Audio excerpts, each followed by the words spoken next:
Good evening, and welcome to Harwich Town Meeting. We're going to get started. It's 7 o'clock. I'm advised by the town clerk that we do have a quorum, so I'm going to officially call the meeting to order. This being the annual town meeting, we have a number of things that I'd like to take care of before we start the meeting. But before that, I'd ask you all to rise and join me in the Pledge of Allegiance to the flag.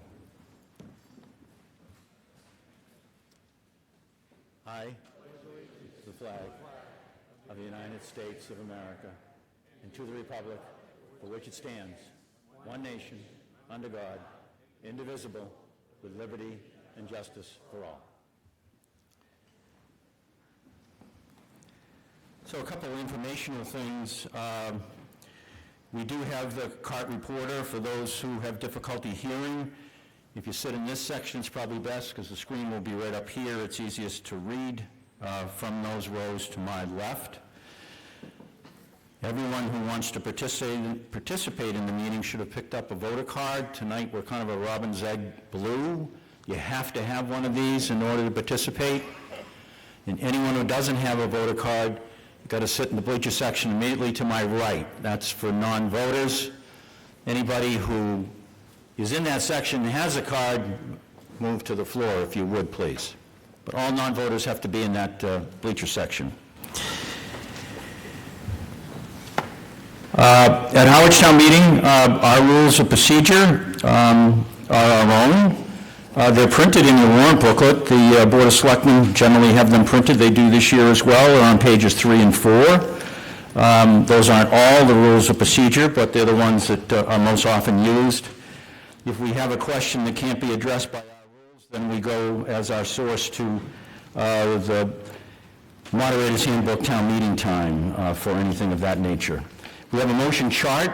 On page 4, it tells you all the motions that are in order at a Harwich Town Meeting, whether they're seconded, whether they're debatable, and what quantum of vote they require. That is the chart that I will be following in conducting this meeting. The process we have on each article is that I will read the article, unless it's considerably lengthy, and I'll mention articles that I'm not going to read in their entirety in a minute.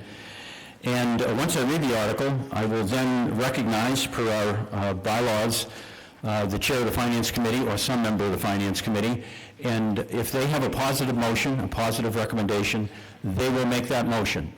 And I'll look for a second, and then debate will start. If they don't have a positive motion, then I'll look to the floor to see whether anyone else wants to make a positive motion. If no one makes a positive motion, then our bylaws direct me to go back to the Finance Committee, at which time they will move indefinite postponement, and we will proceed with the article on the basis of indefinite postponement. The articles in the first part of the meeting that I know I won't be reading in their entirety. If you want to look at them before we get there, are Articles 4, that's the budget. All of the budget figures are in the back of the book, warrant booklet, for your convenience. Article 10, it's a proposed tree preservation bylaw, quite lengthy, so if you're interested in that, make sure you take a look at that before we get there, because I'm not going to be reading that in its entirety. Article 13, which is a pesticide limitation bylaw, again, quite lengthy. If you have interest in that, you should look at it ahead of time. Hopefully you already have. Article 14, dealing with a home rule petition on fertilizers, authorizing the selectmen to petition the Great and General Court for legislation. I won't read that one in its entirety either. And 16, which is the capital plan. And the capital plan, albeit in small print if you've looked at it, is in the back of the warrant booklet. At this point, I would like to go to Selectman Howell, Don Howell. Don and I guess Mr. Handler as well, Selectman Handler, are going to make some awards to our Harwich Hall of Fame. Mr. Howell.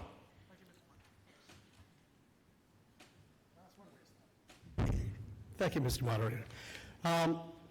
Before we actually get going, I just want to recognize Mr. Kukunis sitting over there, because this wouldn't have been happening without him pushing for this about 2 decades ago. So, thank you, Leo.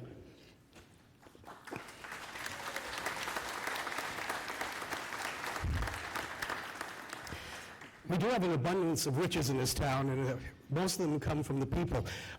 Do we have anyone here representing Milton Welt's nomination? Right over there? Yes. It's family over there, Don. Can they come down? Yeah, absolutely. Do you want to come down and join Mr. Howell? Can they sneak through here? It's Yeah, kind of sure. tight, or they could walk Yeah. that way. There may be enough room to sneak through here. Or you could stand in front, whatever's convenient for you. And ultimately, we're going to ask you all to stay as one by one you're honored so we can see the class of 2024 here. Milton Welt. Milton Welt was not born on Cape Cod. Milton Welt did not grow up in Harwich, but he served this community with dignity and honor since he and his wife Barbara and their 3 daughters moved to our wonderful town in 1949. Mr. Welt was elected to the Board of Selectmen in 1957 and again in 1962, serving as chairman of the board. He was also assessor for the town of Harwich, served as the executive director of the Cape Cod Planning and Economic Development Commission. Very dear to Mr. Welt's heart was his commitment to the Conservation Commission and the Harwich Conservation Trust. But Milton Welt's heart was always with his family and his artwork. He was an amazing watercolor artist who had graduated from the Keith Parish School of Art in Portland, Maine. After years of owning his own sign business and honoring his commitments to Harwich and Barnstable County, Mr. Welt retired in 1978 and devoted his efforts to his artwork. He was one of the founding members of the Guild of Harwich Artists. Milton went on to a celebrated career in his work with many collections here on Cape Cod and many in 50 states, as well as internationally. In 1964, Mr. Welt painted a mural of scenes of Harwich in the lobby of the new Harwich High School building across the street. And in 1989, he refurbished it. Sadly, the only view of that work now is a commemorative photo and a plaque in the community center right here in this building. Milton Welt, with his kindness and marvelous sense of humor, was a true gentleman above all else. He was a friend and mentor to artists young and old, sharing his wisdom and artistic advice freely. And we have a framed picture that's going to go up on the wall, but this is for the family. Thank you so much. He's so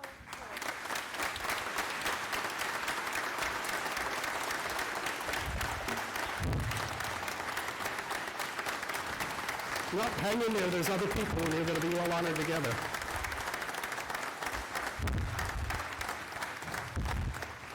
There are a couple more. There's a class going in tonight. Yes, Mr. Howell. and all worthwhile.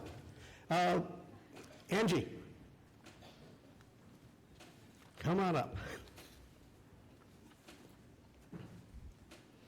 For those who don't know her, I introduce to you Angelina Rainio Chilaka.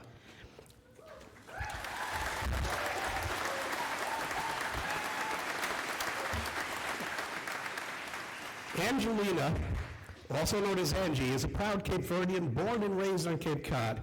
The daughter of the town's then police chief, John Radio, she struck out on her own, spending some of her early professional years in New York. Upon her return to the Cape, she became a revered teacher at Harwich High School and its successor, Monomoy Regional High School.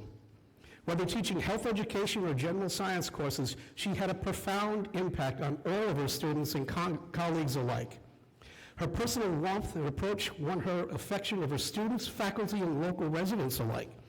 And lest anyone forget, she was a fierce competitor and a nurturing, successful girls basketball coach. Yet, her reach has been felt throughout Harwich and indeed the entire Cape and beyond. Her teaching position gave her a window into the lives of her students, many of whom faced daunting economic instability in their home lives. She rallied educators, counselors, and residents to provide warm winter clothing, school supplies, and Christmas presents for children in need.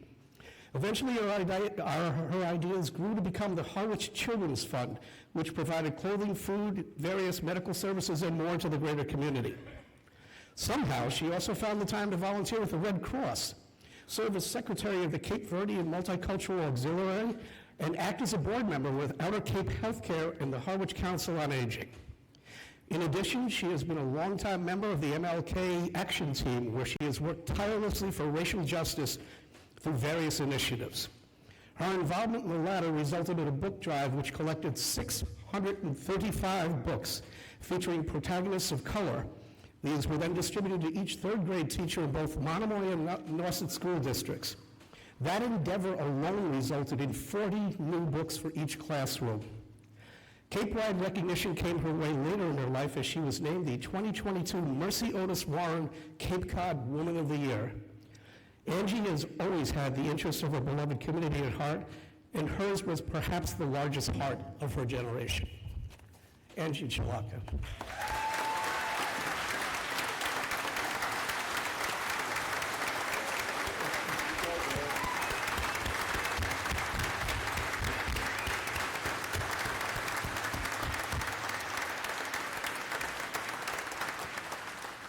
And before I turn it over to my colleague, Mr. Handler, we have one more really special presentation that I get to give.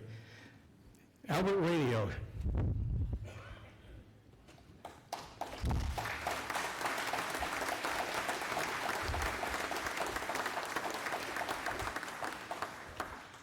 Pleased to have you here, Albert. Right here. Albert has always been a man of the community. He was born and raised most of his life in Harwich. He also married a Harwich girl, Josephine Galvin, raising 3 children, Albert Jr., Cheryl, and Brian. As of this date, the happy couple have been married almost 70 years. In all endeavors, he has measured himself by one simple standard. A good citizen is a person who never has to be asked to do something, a caring person who is not afraid to be involved, a person who does something not looking for recognition and always working and being with people. And by all measures, he has succeeded. Recognized as outstanding young man by the USJCs in 1968, he set out on a course of duty and responsibility to this town for more than a half-century. He held numerous positions of responsibility, notably being elected the town's highway surveyor, a position he held for 18 years until he assumed the duties of the highway director for another 7 years. In fact, he established the first swap shop, which is now the treasure chest, during his reign. He also served on many boards: Harwich Recreation Commission, president of the board of directors of Barnstable County Highways Association, serving on the board of directors of the American Public Works Association, and president of the International Association of Basketball Officials. He was inducted into the Harwich Hall of Fame and received Harwich Historical Society Claire Kenny Volunteer Award. His deep devotion to equality can be evidenced throughout his life as a member of the Cape Cod chapter of the NAACP. He has also been honored by the Cape Verdean American Club of Providence and received the Cape Verdean of the Year Award by the Harwich Cape Verdean Festival Committee. Of even greater importance, he was the inaugural interviewee for the Cape Verdean Oral History Project. He also helped to develop a larger Cape Verdean section of information at Brooks Free and Chase libraries. But perhaps his crowning accomplishment was arranging for an official visit of Cabo Verde President Francisco Tavares to Harwich to meet the selectmen in the community of Harwich. The visit recognized the profound positive impact of Cape Verdeans on Harwich. I bring you right now, Albert Rainio.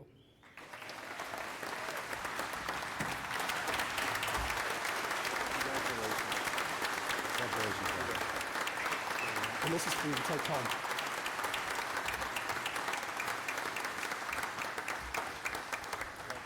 And now a special presentation by Jeff Handler. Selectman Handler. Thank you, Mr. Moderator. I'm going to have to raise this up quite a bit. What a group of heroes we have here tonight. Pretty impressive. Last but not least, let me begin. Alan P. Thompson was born in Harwich on April 4th, 1941. He is a graduate of Harwich High School class of 1958. After graduating, Mr. Thompson joined the United States Air Force. Alan married Isabel.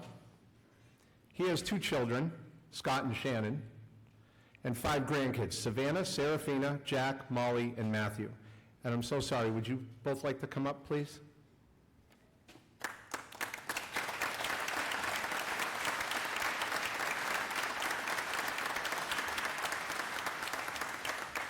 I was a little reluctant because you have about 11 people over there, so I figured I'd just stick it to you two.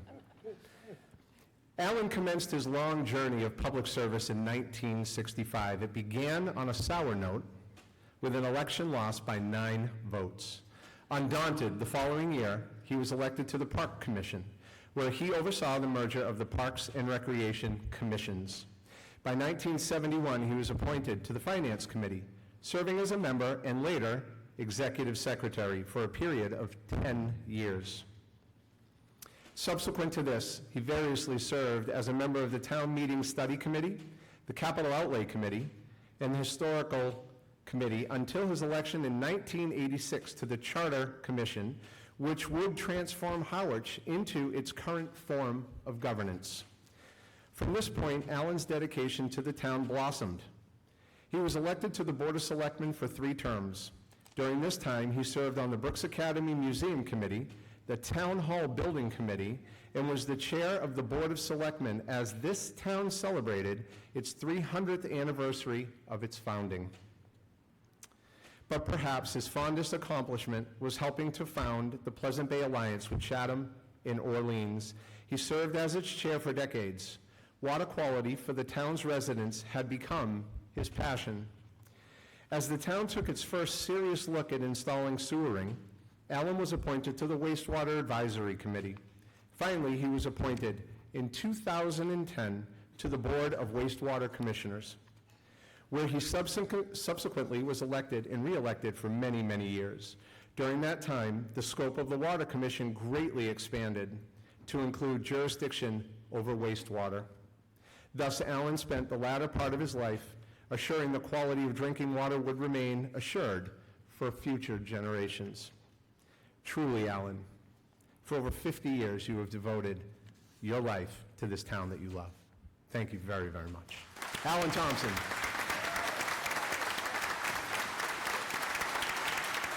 Thank you, Alan.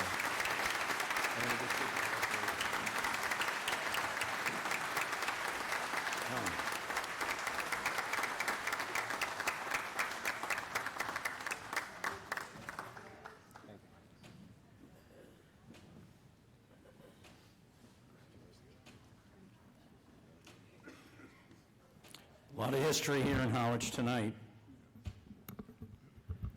When I was first elected moderator, more years ago than I want to admit, Mr. Thompson was on the Finance Committee, and the Finance Committee unanimously brought a motion to cut my pay by $50 because I was a rookie. I've never forgotten it, Alan. And I can't help but say that Angie Chalaka and I were in the same graduating class in high school, so it was great to see Angie up here tonight. We were classmates at Harwich. So 2 more housekeeping matters before we get going. First, Mr. Powers, do you have a quick announcement on a new website for the town?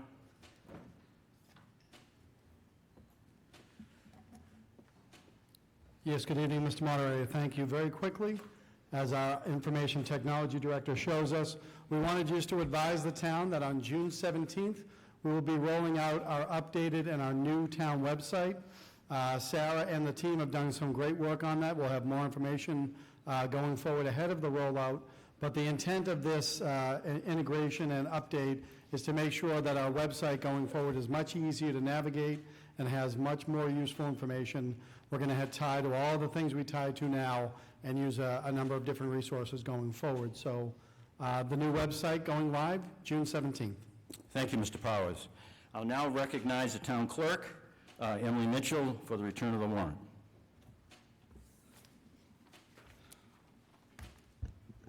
Good evening. In the Commonwealth of Massachusetts, Town of Harwich, Annual Town Meeting, May 6th, 2024. Barnstable. To either of the constables in the Town of Harwich in said county, greetings. In the name of the Commonwealth of Massachusetts, you are hereby directed to notify and warn the inhabitants of said town qualified to vote in elections and town affairs to meet in the Community Center Gymnasium 100 Oak Street in said town on May 6th, 2024 at 7 p.m., then and there to act on the following articles. Hereof fail not and make return of this warrant with your doings thereon at the time and place of said voting. Given under our hands this first day of April 2024, signed Julie E. Kavanaugh, Chair, Michael D. McCaskill, Vice Chair, Jeffrey Handler, Clerk, Donald F. Howell, the Select Board for the Town of Harwich. A true copy attest, signed David Robinson, Constable. And the Constable's return dated April 4th, 2024. By virtue of this warrant, I have this day notified and warned the inhabitants of the town of Harwich qualified to vote in elections and town affairs to meet at the Harwich Community Center, 100 Oak Street, in said town on Monday, the 6th day of May, 2024, at the time and place for the purpose herein named, by posting up attested copies thereon in the 4 post office buildings, in Town Hall and the Community Center in the town of Harwich, which covers all 4 precincts, at least 14 days before the time of said meeting, as within directed, and causing an attested copy thereof to be published in the Cape Cod Chronicle, published in Barnstable County, and having its circulation in the town of Harwich. Signed, David Robinson, Constable.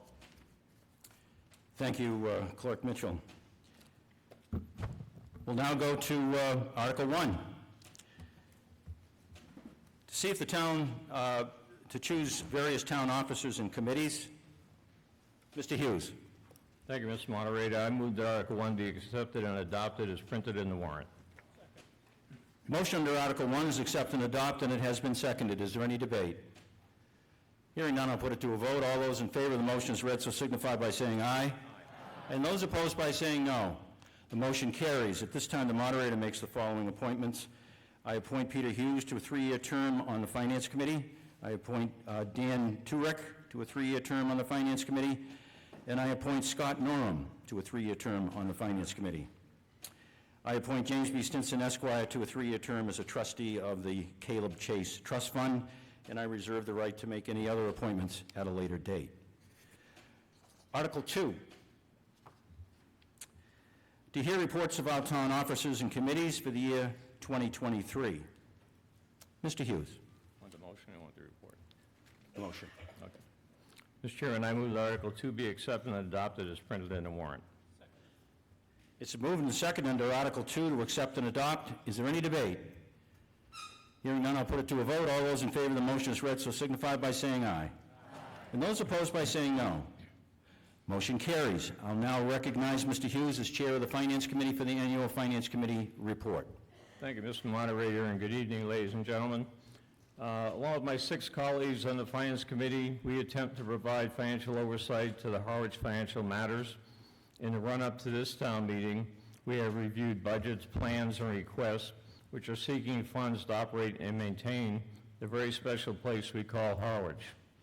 We have even submitted a request for the release of public records to assist us in our review efforts.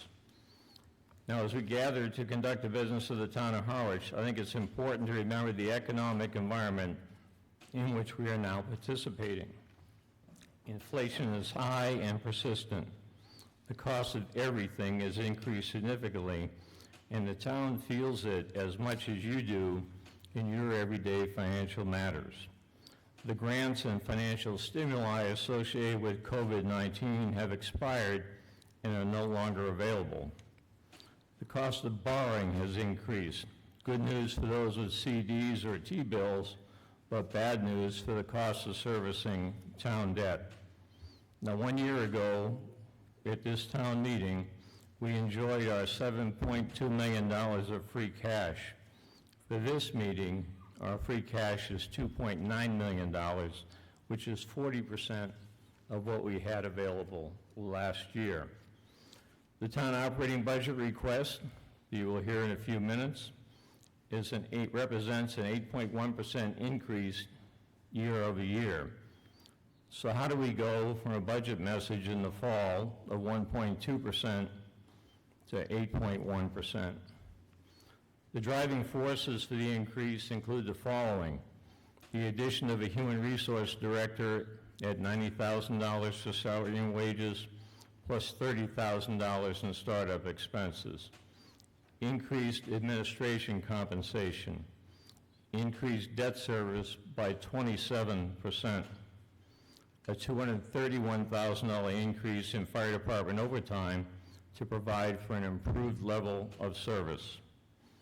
Inclusion of the $250,000 for preschool tuition in the operating budget, which was funded last year at this very town meeting from free cash in a separate article. Employee medical insurance is up 8%. Barnstable County retirement assessment is up 10%. Property and liability insurance up 4%. Even the cost of using the county dredge has increased dramatically in the last 12 months and into the future. The Finance Committee Reserve Fund, which is intended to be used for unforeseen expenses and backstops the operating budget, is $50,000, which is only 1/10 of 1% of the budget. The Finance Committee believes this needs to be increased to a minimum of $115,000, which would be approximately 1/4 of 1% of the operating budget. However, we did not push for this in FY25 budget because we think an 8.1% increase is troublesome.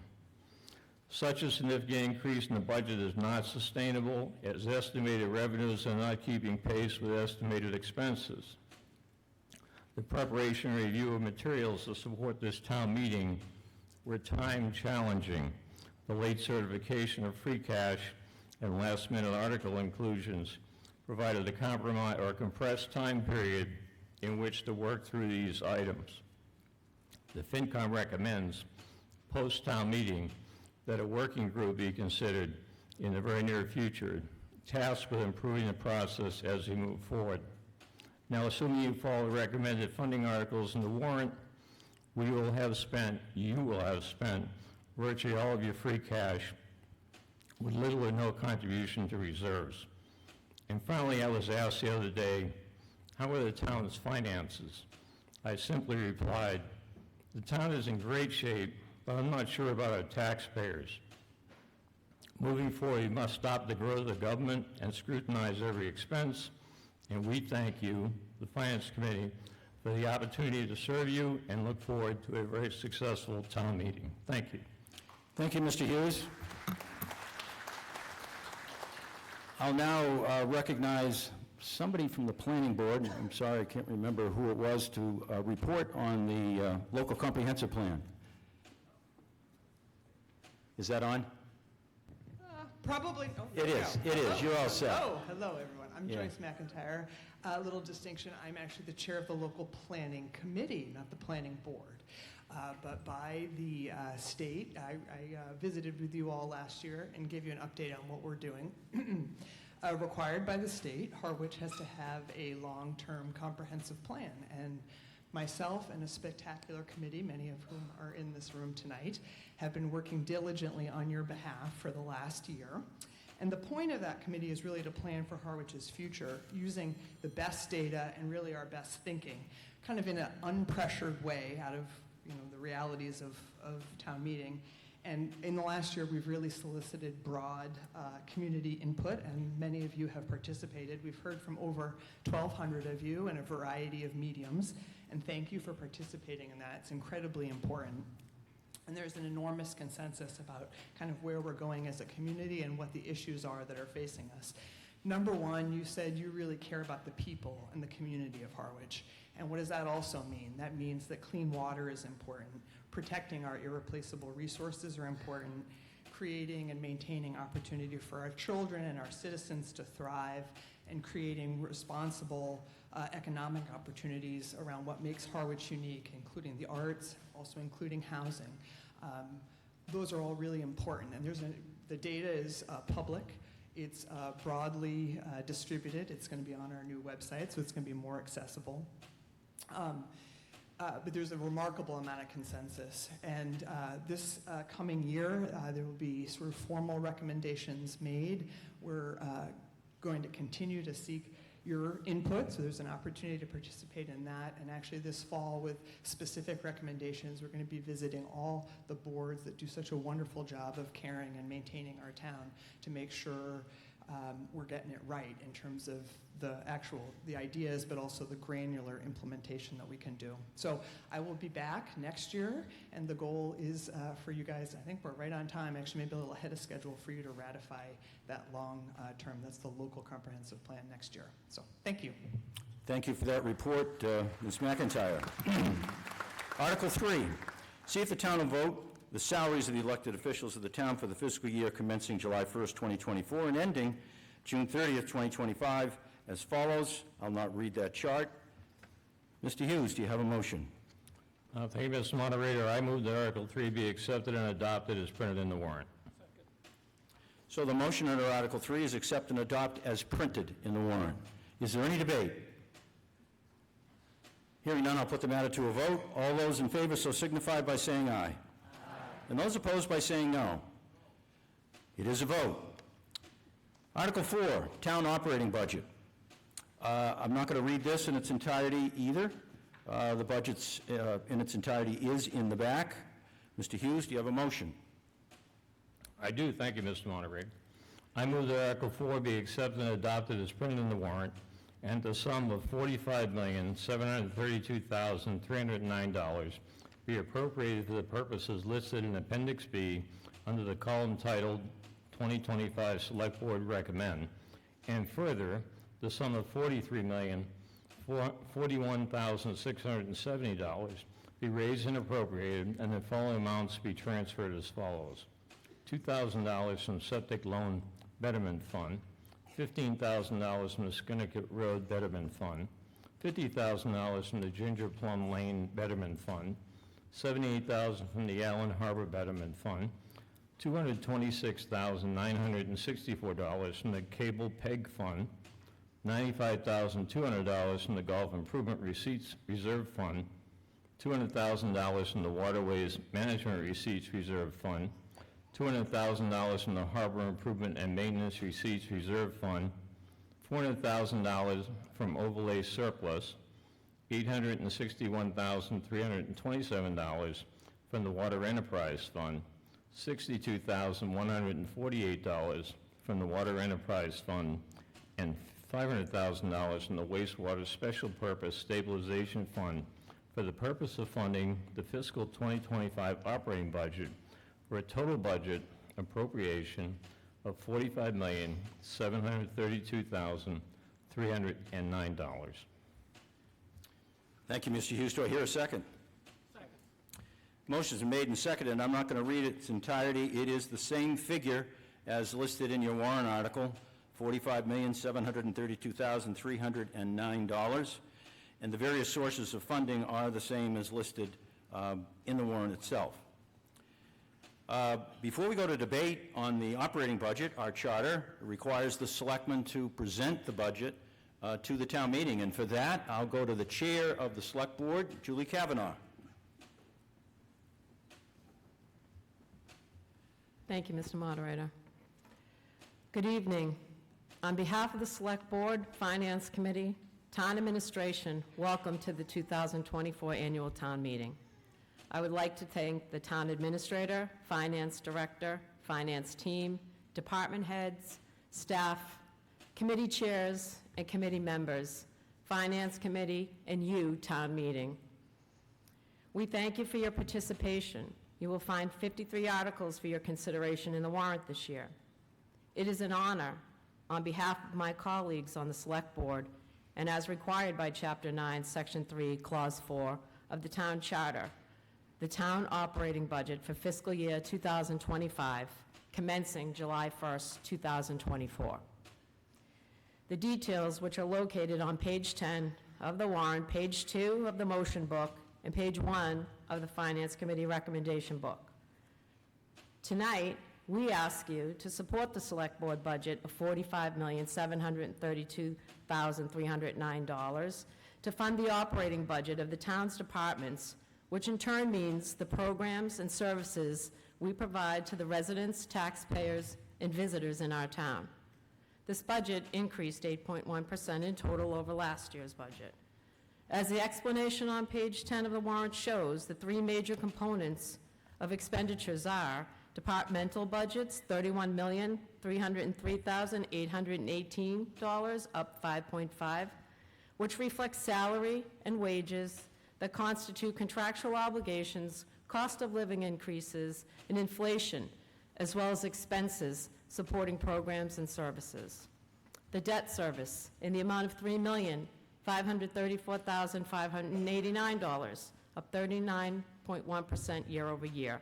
These payments are comprised of principal and interest for general obligation bonds.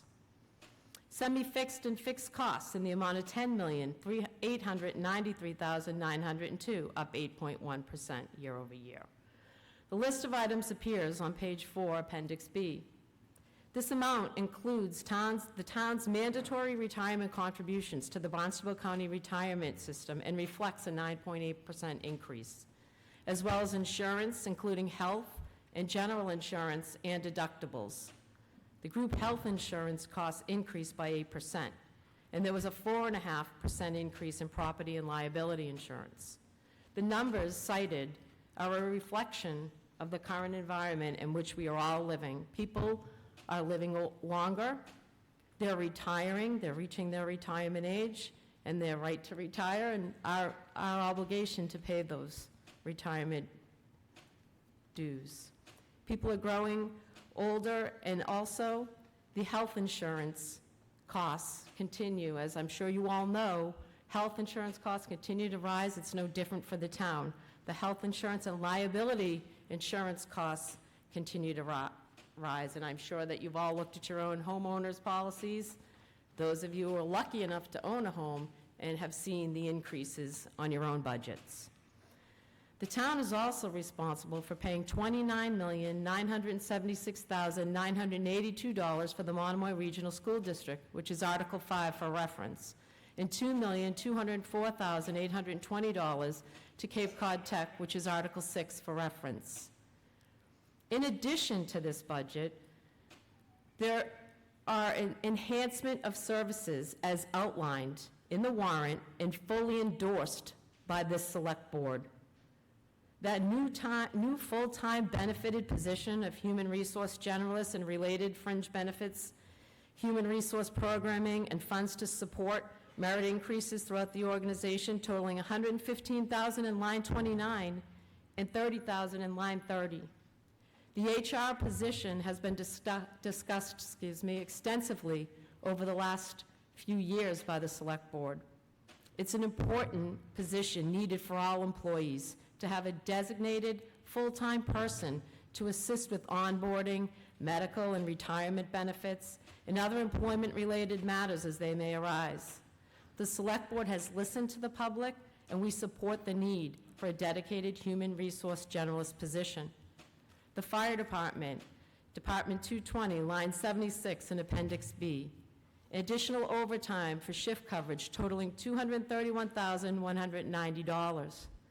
The Fire Department manages their shifts and overtime in a responsible manner, is always dedicated to providing the best care possible for all.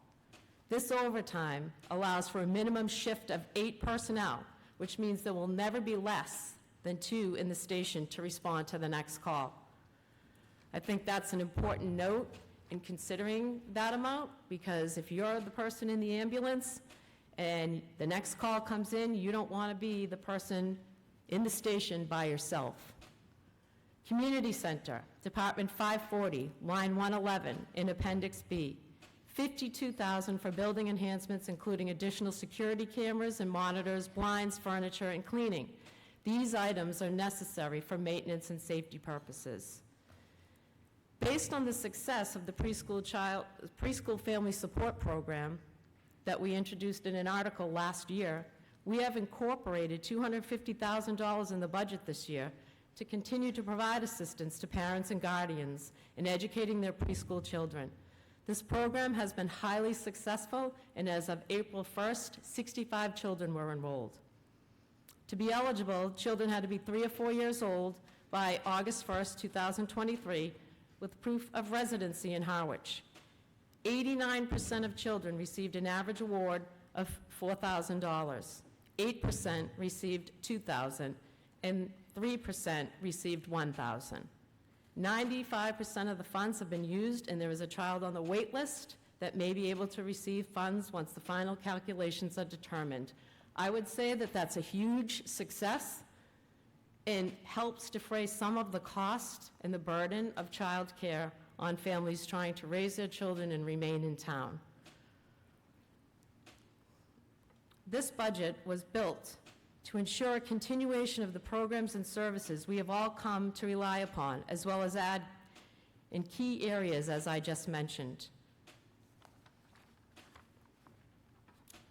Before ending, I'd like to acknowledge some recent accolades, and these are things that your tax dollars are hard at work.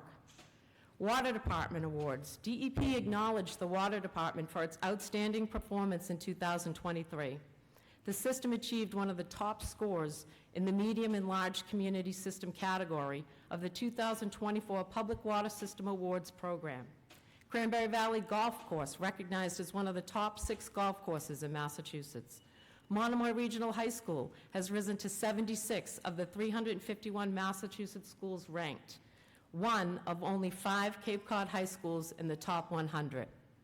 In addition to the continuation of services and programs, we are also fortunate to continue to have a AAA bond rating through Standard & Poor's. This is the highest long-term rating available. Having a AAA bond rating illustrates the strength of Harwich's fiscal standing and confidence we maintain in the financial arena. In addition to our strong financial standing, and equally important, is our strength as a community. We are a cohesive group of residents. Whether you were born here, moved here to raise a family, retired here, or find yourself here in Harwich for some other reason, we understand that we may not all agree on many issues, many times. But we have one thing in common. We are dedicated to our town and our community. Thank you. Thank you, Selectman Kavanaugh. So we're on Article 4. It's the operating budget. We have a main motion. It's for the amount listed in your warrant, the $45,732,309. I'll now go to debate. Yes, ma'am, in the middle. Hi, Martha Donovan, East Harwich. I'm on the Capital Outlay Committee.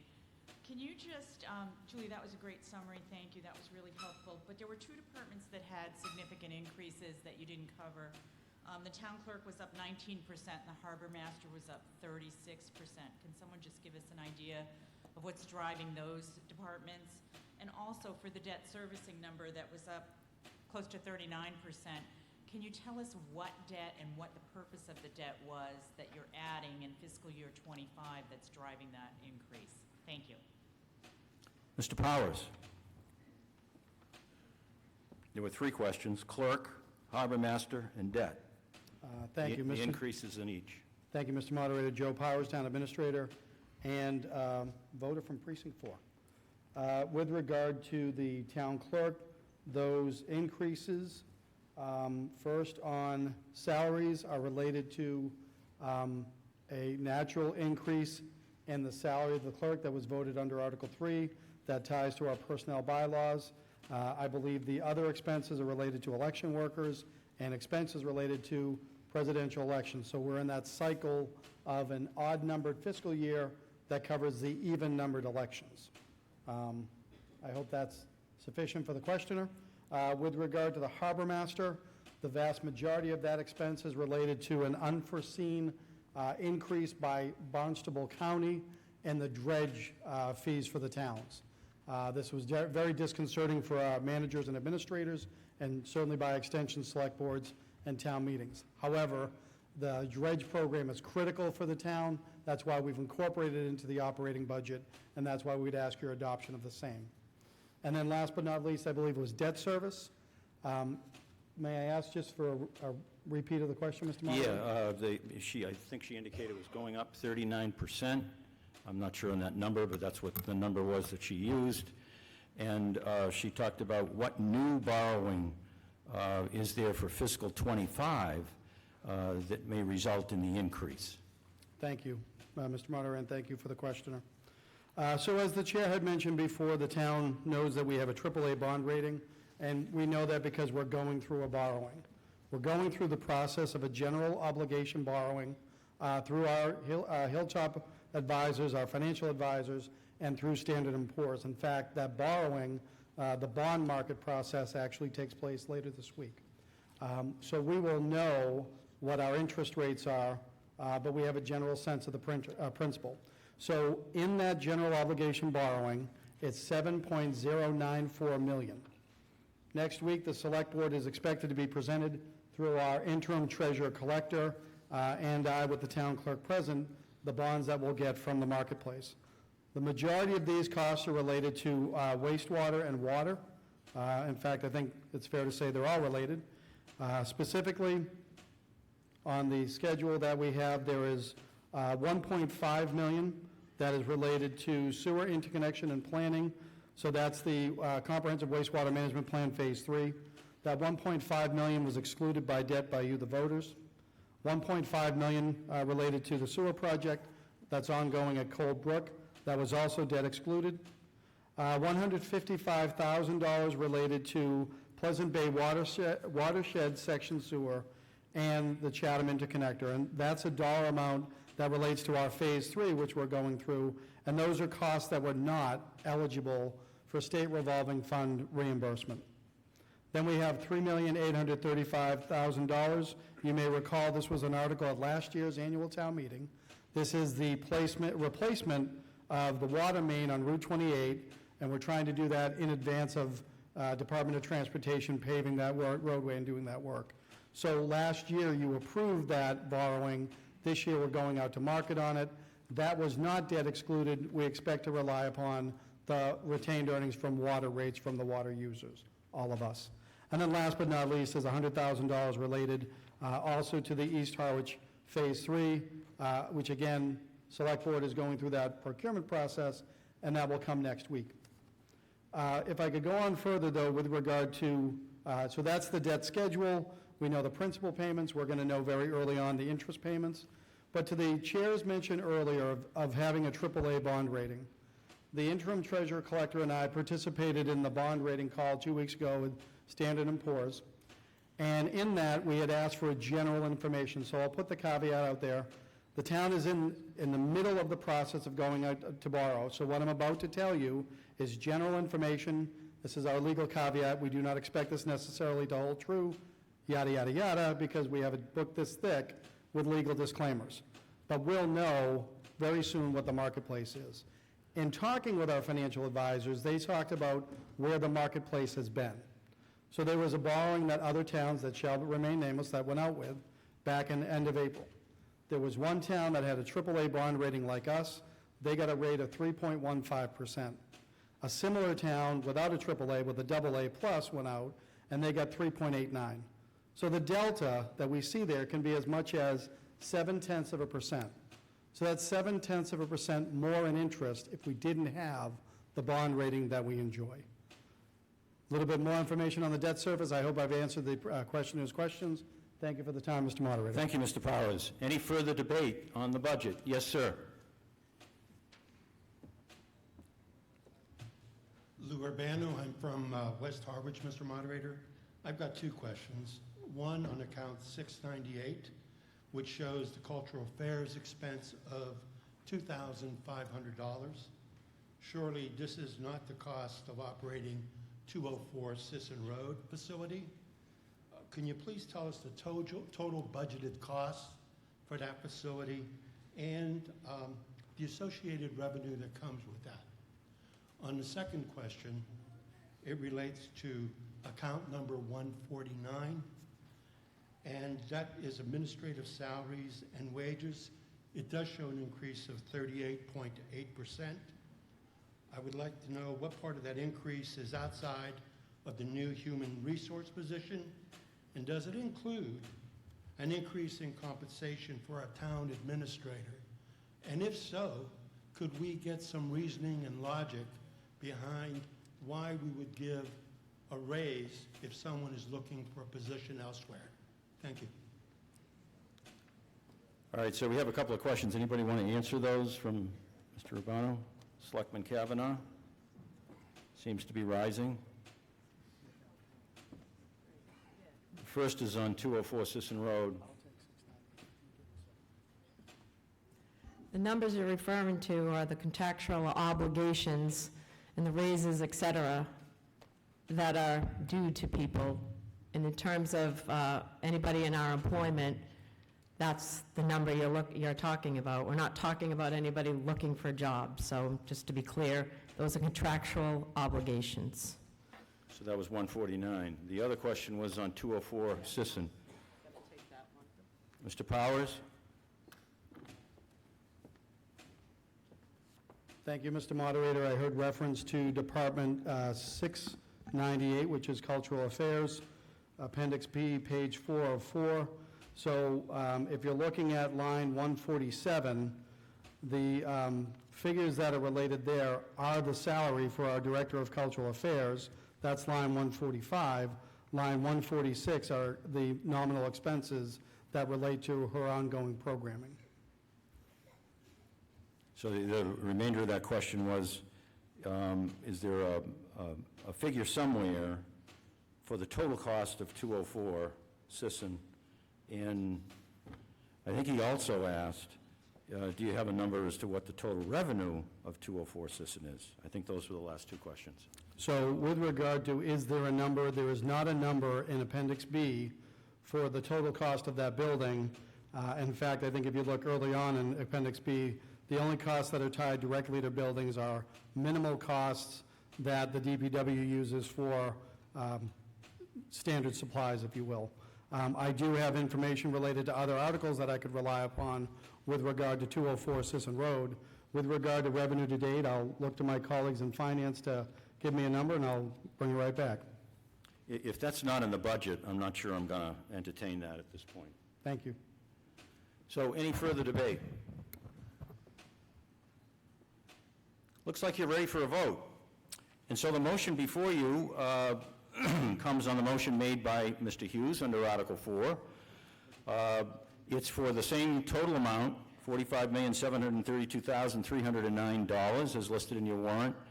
The total amount to be raised and appropriated through taxes is $43,041,670, and the balance is to be raised through the various funding sources set forth in the motion.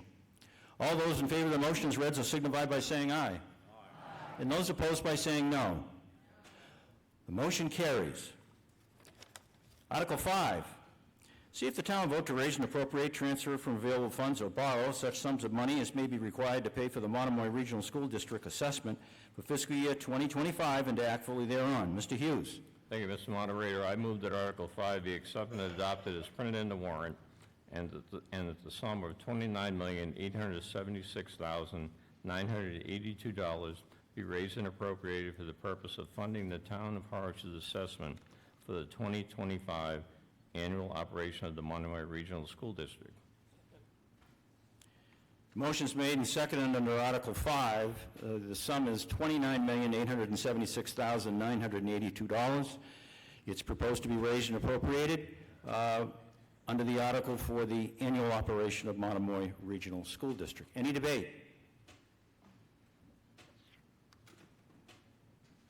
Looks like you're ready for a vote. All those in favor of the motion as read so signify by saying aye. Aye. And those opposed by saying no. It's a unanimous vote, and I so declare it. Article 6. See if the town will vote to raise and appropriate, transfer from available funds, or borrow a sufficient sum of money as may be required to pay for the Cape Cod Regional Technical High School District assessment for fiscal year 2025. Mr. Hughes. I move that Article 6 be accepted and adopted as printed in the warrant, and that the sum of $2,204,820 be raised and appropriated to fund the annual operation of the Cape Cod Regional Technical High School. Motion under Article 6, accept and adopt. The sum is $2,204,820. It's proposed to be raised and appropriated to fund the annual operation of Cape Tech. Any debate? Looks like you're ready for a vote. All those in favor of the motion as read, so signify by saying aye. Aye. And those opposed by saying no. It's a unanimous vote, and I so declare it. Article 7, see if the town vote to raise and appropriate, transfer from available funds, or borrow such sums of money as may be required to defray the Water Department operating budget for fiscal year 2025. Mr. Hughes. I move that Article 7 be accepted and adopted as printed in the warrant, and that the sum of $4,831,887 be transferred from the Water Department receipts to fund the Water Enterprise Fund, and to transfer of said appropriation $50,000 from the Water Department operating budget to other post-employment benefit trust fund created under Article 8 of the May 6, 2014 special town meeting. All right, the motion under Article 7 is accept and adopt. The sum is $4,831,887, exactly the same as in your warrant. And there's an addition to the motion that of that appropriation, $50,000 be transferred from the Water Department operating budget to other post-employment benefit trust, the OPEB trust fund. Any debate on the motion? Looks like you're ready for a vote. All those in favor of the motion under Article 7, so signify by saying aye. Aye. And those opposed by saying no. It's a unanimous vote, and I so declare it. Article 8. See if the town will vote to raise and appropriate, transfer from available funds, or borrow such sums of money as may be required to defray the wastewater department operating budget for fiscal 2025. Mr. Hughes. I move that Article 8 be accepted and adopted as printed in the warrant, and that $50,000 be transferred from the wastewater department receipts, $100,000 be transferred from the wastewater enterprise fund retained earnings, and $550,432 be raised and appropriated to fund the wastewater enterprise fund operating budget. Total appropriation $700,432. Motion's been made under Article 8. It's accept and adopt. It's printed in the warrant, and it's the same amount, $700,432, as your warrant, with the same breakout of salary expenses and indirect costs. Is there any debate? Seeing none, I'll put it to a vote. All those in favor of the motion said so signify by saying aye. Aye. And those opposed by saying no. It's a unanimous vote, and I so declare it. Article 9. See if the town will vote to approve $2,500,000 debt authorized by the Monomoy Regional School District to pay costs for renovating and reconstructing the exterior siding of the Monomoy Regional Middle School, including the payment of all costs incidental and related thereto, provided that the approval of the district's borrowing by this vote shall be subject to and contingent upon an affirmative vote of the town to exempt its allocable share of the amounts required for the payment of the interest and principal on said borrowing from the limitations of Proposition 2.5, so-called. Mr. Hughes.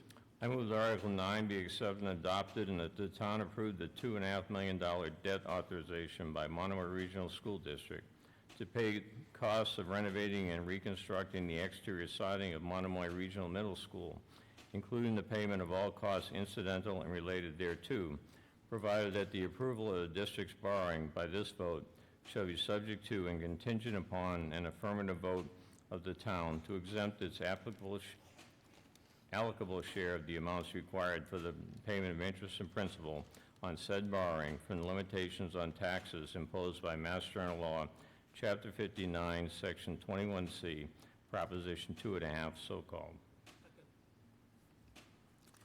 Motions are made and second under Article 9. I'm not going to repeat the entire motion. It parrots the article that we've read, and the figure is $2,500,000. Is there any debate? Yes, ma'am. I have a question. Martha Donovan, East Harwich. Is Yes. that $2.5 million the 75% of the total cost that is Harwich's share, and then Chatham will pay 25% of this? Is that how that works? Mr. Powers. I'm going to look to my right to see my colleagues, just in case I have to phone a friend. My understanding is the project is $2.5 million.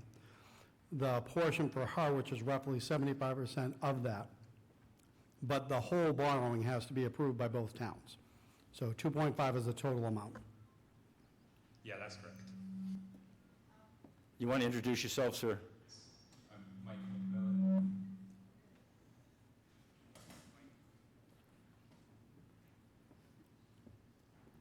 Mr. Moderator, if I may, that unnamed gentleman is Michael McMillan, business manager for the Monomoy Regional School District. Right. However, he is not a voter. Right, so I was just going to take care of that formality. No objection to the business manager of the school district addressing the meeting, even though it's fine. So anything you want to add? I think you've answered the question, so is your question answered? Yes, it is. I just have one other comment. This was kind of a late ad by the school committee. I've seen the pictures. They clearly need to do it. But I think in the future that, we have 3 capital items that we didn't approve, and this is sort of, in my opinion, getting a priority over other capital items, and somehow in the future we have to make sure that all of the items get the same consideration. Not just a comment. Thank you. Okay. Yes, ma'am. Yes, sir. I I was fooled you looking there. around and back to me. Yeah. before. Just John seeing if you're awake. John Chory, Harwich Port. Yeah, I understand that the rough cost of us is about $1.875 million. And we heard earlier tonight that our debt services is up 39%. And we're asking the town to incur another debt item right here tonight and then through ballot at the town election. I would like to, and I understand that there might be a fall town meeting this year to approve some other capital items that weren't approved in this capital town meeting.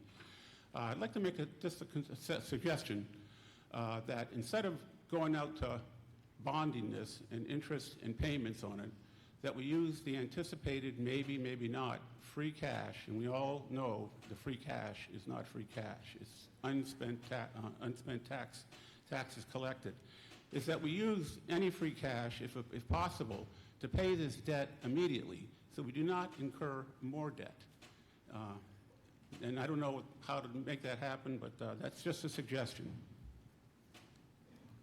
Thank you. Any further debate? Yes, ma'am. I have a question, just a comment. I have 3 children in the Monomoy school system, and I really hope everyone is going to vote to support this. They need it. Sorry, these kids really need the support. They live here, they want to grow up here, they want to grow up in a safe space. Monomoy is a very, very, very special school, and we ought to all support it. So I just want to name that. Thank you. Further debate? Yes, sir. Are you coming to speak, sir? Oh, all right, okay. So normally a borrowing is a 2/3 vote, but this is not a borrowing. We're simply approving the borrowing that was authorized by the school district. So I'm advised by council that this is a simple majority vote. So all those in favor of the motion so signify by saying aye. Aye. And those opposed by saying no. The motion carries. Article 10. This was an article that I indicated I would not read in its entirety. Mr. Hughes, do you have a positive motion? I think there is a positive motion out there. Patrick, are you making one? Good evening. Thank you, Mr. Moderator. I'm Patrick Otten, East Harwich. So I move that Article 10 be accepted and adopted as printed in the warrant. Is there a second? Okay, Article 10 has been moved and seconded. And before I start debate, I'm going to Linda Sabula, Chair of the Bylaw and Charter Review Committee, who was charged with reviewing potential bylaws and charter changes in the town for any report they may have. Linda. Good evening, Mr. Moderator. The Bylaw Charter Review Committee, as per the Harwich Charter, has reviewed citizens' petitions 10 and 13, which will be subsequent to this, that are included in the warrant for this town meeting. Our review was limited to identifying possible discrepancies between the requested changes and the existing language in our charter and bylaws. No conflicts were identified. The committee does not express support or non-support for these citizens' petitions for bylaw changes. Thank you, Linda. Okay, Mr. Otten, I'll go back to you for debate, a presentation of the article. Yes, thank you very much. I'll just give a brief summary. Trees are an incredible natural resource and asset, sustaining nature, our air, water, and temperature. Trees are Harwich's community character. We are not in Kansas. We live here for our woodlands. Trees also add monetary value to your property. This article applies only during construction. Trees 6 inches or greater in diameter within the setback-defined perimeter around your lot are defined to be protected trees and cannot be cut or disturbed. Compensation of protected trees that are removed can either be done by planting new ones or by contributing to a tree bylaw revenue account. The intent of this bylaw is to minimize the clear cutting of lots we see during construction. This article does not prevent landowners from cutting or removing trees not in the setback area, nor does this article prevent landowners from cutting trees if there's no construction or building activities. This bylaw was passed by Mashpee in the fall. Origins was in Wellesley, and the wording of this bylaw has been approved by the Attorney General. So in summary, leaf, every pine needle are needed in Harwich. Clear cutting and planting a flowering pear tree every 150 feet is not sustainable. That's what I saw on my way in. Pear trees are they even native trees that are be planting? No. Please vote your concern for the natural and aesthetic value of trees which you love and for Harwich. Thank you. Thank you, Mr. Otten. Mr. Kukunis.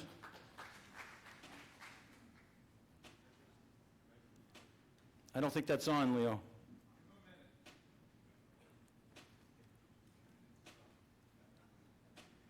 I've got somebody coming to help you, Leo.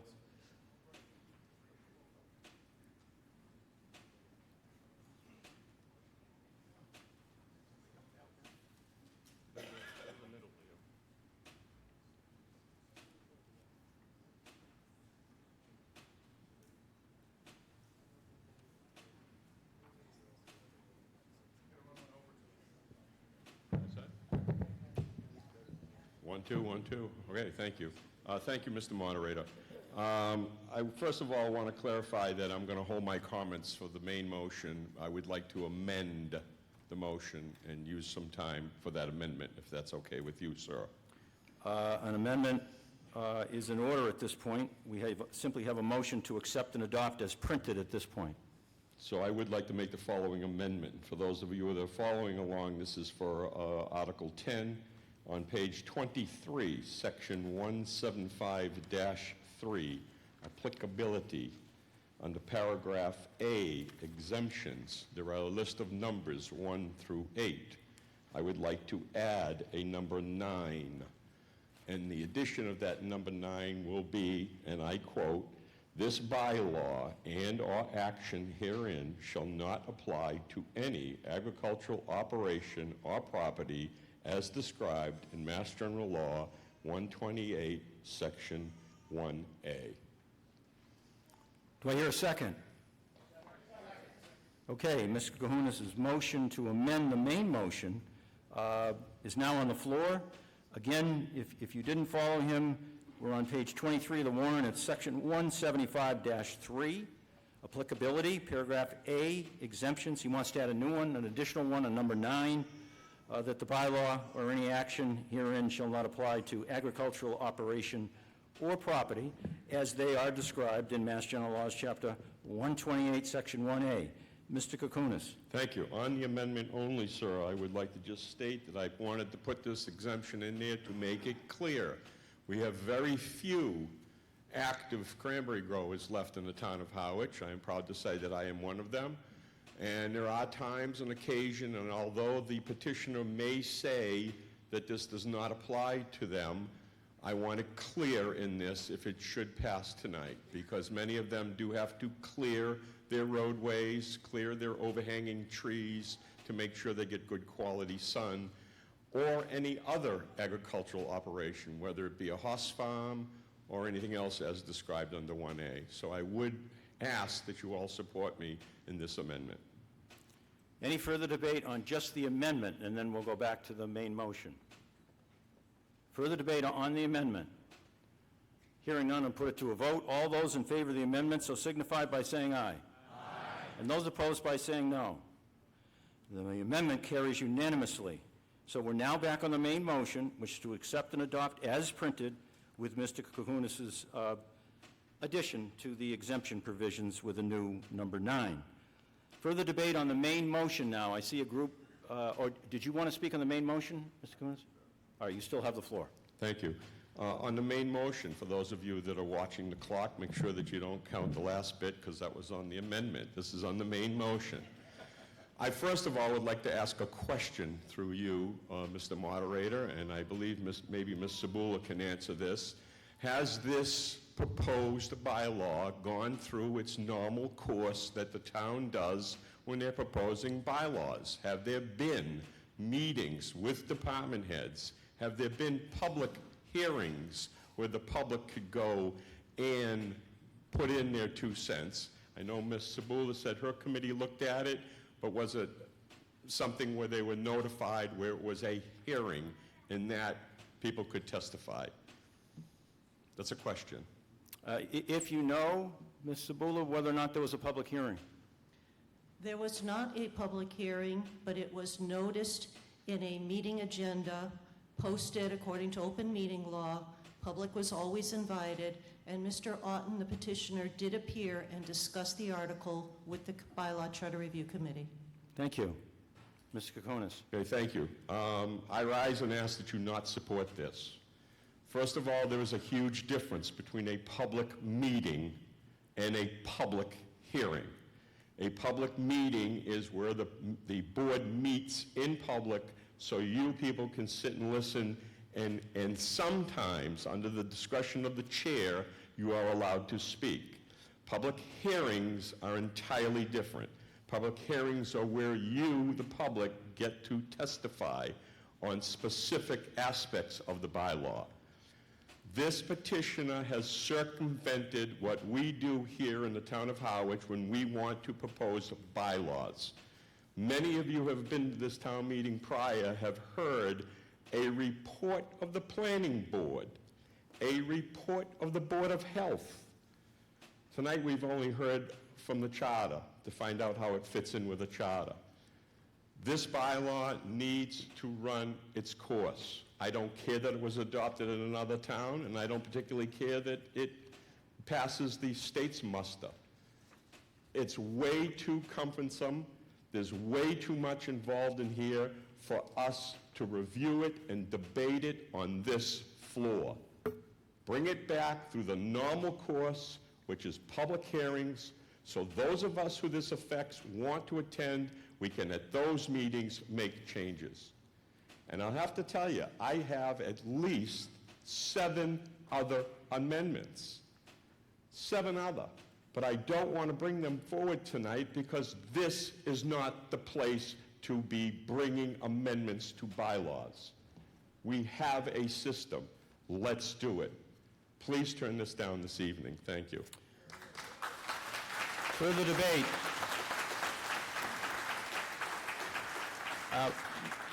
Mr. Otten? Let me try to address a couple of the concerns. There were 3 public forums to discuss all the citizens' petitions. Those were broadcast attendance. The Select Board itself held an open forum to discuss all petitions on the articles. If Mr. Kunkunis would have attended, he could have had questions answered and asked. So thank you. Lady over here. Yes, ma'am. Noreen Donahue, Headwaters, speaking on my own behalf. I note in the article, in sections 175.16 and 175.20, it refers to enforcement and placement of fines to be done by the planning department. So my question is, are there any representatives from the planning department tonight, the town planner, or anyone who could critique this, comment on it, approve it, or give us their view as to how they feel their department would be able to enact this and have the time to do that? Thank you. Anyone from planning? Oh, Selectman Kavanaugh. Thank you, Mr. Moderator. The Select Board does not support this petition, so I can speak on behalf of the Select Board. So the question was to the planning board, only because the planning board is listed as the enforcement agent. There's the chair of the planning board, Mr. Bell. Right. Duncan Berry, Berry, chair excuse me. of the planning board. We have not discussed this matter. And I would only personally say, as a resident, not as a member of the planning board, that every concern that Mr. Kukunis raises is precisely the kind of concern that should go through a proper public meeting, hearing, as he describes it. And, we would be delighted to have this kind of material come before us with due diligence and handle it accordingly. Thank you. Anyone else on this article? Yes, Lori.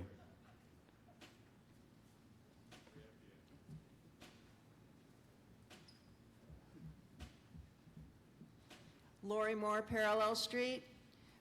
It just sounds to me like we want to try and save trees because they're going so rapidly. If we could try and save them from clear cutting for construction, would be really great. But if we have to do it the right way, we will have more housing developments of homes that are valued at $1 million or more, less trees, less clean water, etc. Come on, thinking caps. Thank you. Further debate? Yes, sir. Mark McGowan, West Harwich. I'm in the building business, and I do development. One of the things that concerns me, too, with this article is you're just adding additional costs and costs and costs. Now, we, as a builder, we try to save, whatever we can save, but there is times when you can't. And I wish everybody would read every word in that article, because the fact is that he has basically just started adding fees and fees and fees. And one biggest thing is that being an owner of a piece of property and having more rights taken away from you, I have a real problem with that. And I think Leo did it, and he said it right. Let's just put it back into a committee. Let's work on it. Let's make it so that it isn't going to be cost prohibitive and expensive to the owner to develop his piece of property. Thank you. Further debate? Yes, ma'am. Hi, I'm a Harwich resident, really happy to be here today. I have 3 Girl Scouts who would like to say something, but they are not registered voters, so I believe they need permission from you all to speak. So we have a provision in the bylaw that you can't speak if you're not a voter without leave of the meeting. It doesn't mean it has to be unanimous. It would mean that if there are objections, which is why I usually asked, I'll have to conduct a vote. I'd suggest that maybe we'd have one speaker from the Girl Scouts, and I could offer that to the meeting and see whether they, as opposed to 3 separate speakers. Okay. All right, so I'm going to put it to a vote, because I know there's some people that object, so it won't be unanimous. All those in favor of allowing one non-voting representative of the Girl Scouts to speak briefly on this article, so signify by saying aye. Aye. And those opposed by saying no. No. You have your permission.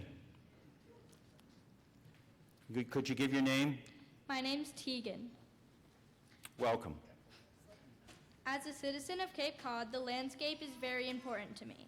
Trees are a valuable asset to the ecosystem as they improve the air around us as well as protect our soil.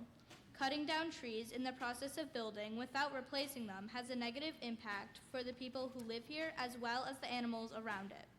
Not only does it destroy their homes, but it takes away the natural beauty of nature on Cape Cod, including the wetlands that help keep Cape Cod together.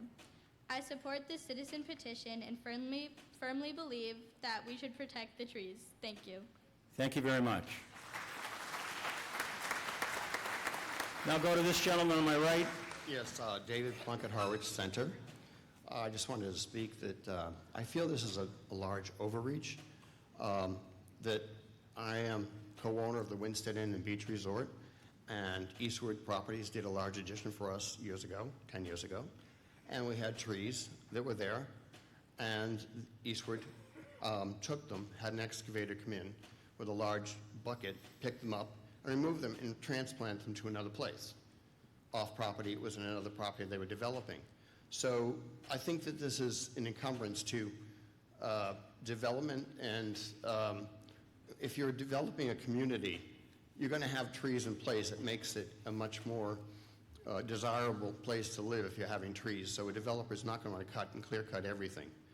And as years ago, we had a retirement center, and Doris Stone was a great friend of mine and a historian, and she said that basically when the Pilgrims got here and they went through, they clear cut all of Cape Cod. Basically all the lumber was sent back to England, the large boards. So the trees we have now are much more than what they had 300 years ago. That's just all I have to say. I just feel it's an overreach. Thank you. Any further debate? Mr. Conroy. Gary Conroy, Bay Road. I attended one of these public forums that Mr. Otten did, and on this topic, there was a lot of questions that went unanswered, and it was obvious to me and many of the people there that Mr. Otten does not go out and try to solicit information from other people that have a oar in the water, so to speak, on these topics. He pretty much does it on his own, and therefore, just like the town obligations under this bill, nobody knows about it because he doesn't really embrace a large audience when he's trying to do something. Thank you. Further debate. Gentleman to my left. Good evening, Tom Birch. Even by my name, I love trees. I 1,000% agree with Leo. This is not the place or the time to be changing a bylaw. It needs to go to committee. It needs to be researched. It has to have public hearings. Even the planning board that is designated that are going to be the enforcer just stated that they didn't even discuss it. So how can we even vote on something like this? I say shoot it down and put it to committee and do it the right, proper way. Further debate. Gentleman to my right. Alan Peterson, West Harwich. I'd like to move the question. Is there a second? Okay, so we have a motion to move the question, which means to terminate debate. It's a non-debatable motion, requires a 3/4 majority to pass. All those in favor of terminating debate on this article so signify by saying aye. Aye. And those opposed by saying no. It has to be unanimous or I have to take a standing count. So I'm going to give it one more chance. All those in favor of terminating debate on this article so signify by saying aye. Aye. And those opposed by saying no. It's a unanimous vote and I so declare it. So we'll now go to a vote on Article 10. We have a main motion to accept and adopt, and we have one amendment that was adopted to that main motion, which added under Section 175(3), Paragraph A, exemptions, a new number 9, exempting agricultural operations and property. All those in favor of the motion as read so signify by saying aye. Aye. And those opposed by saying no. No. Motion does not carry, so we'll go to Article 11.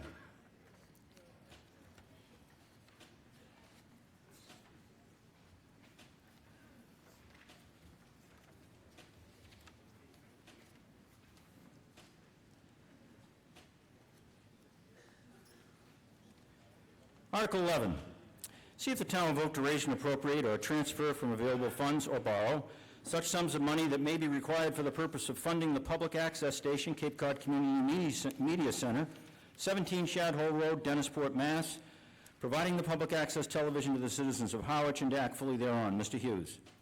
I move that Article 11 be accepted and adopted as printed in the warrant, and that the sum of $158,273 be transferred from the PEG Access and Cable-Related Fund for this purpose. Motion is made and seconded to accept and adopt. The sum is $158,273, and it's proposed to be transferred from the PEG Access Cable-Related Fund. Any debate? Hearing none, I'll put it to a vote. All those in favor of the motion so signify by saying aye. Aye. And those opposed by saying no. No. Motion carries. Article 12, see if the town will vote to enter into various lease purchase financing agreements for the town equipment included in the operating budget for FY 2020. Said leases may be a term not to exceed the useful life of the equipment as determined by the Select Board and to act fully thereon. Mr. Hughes.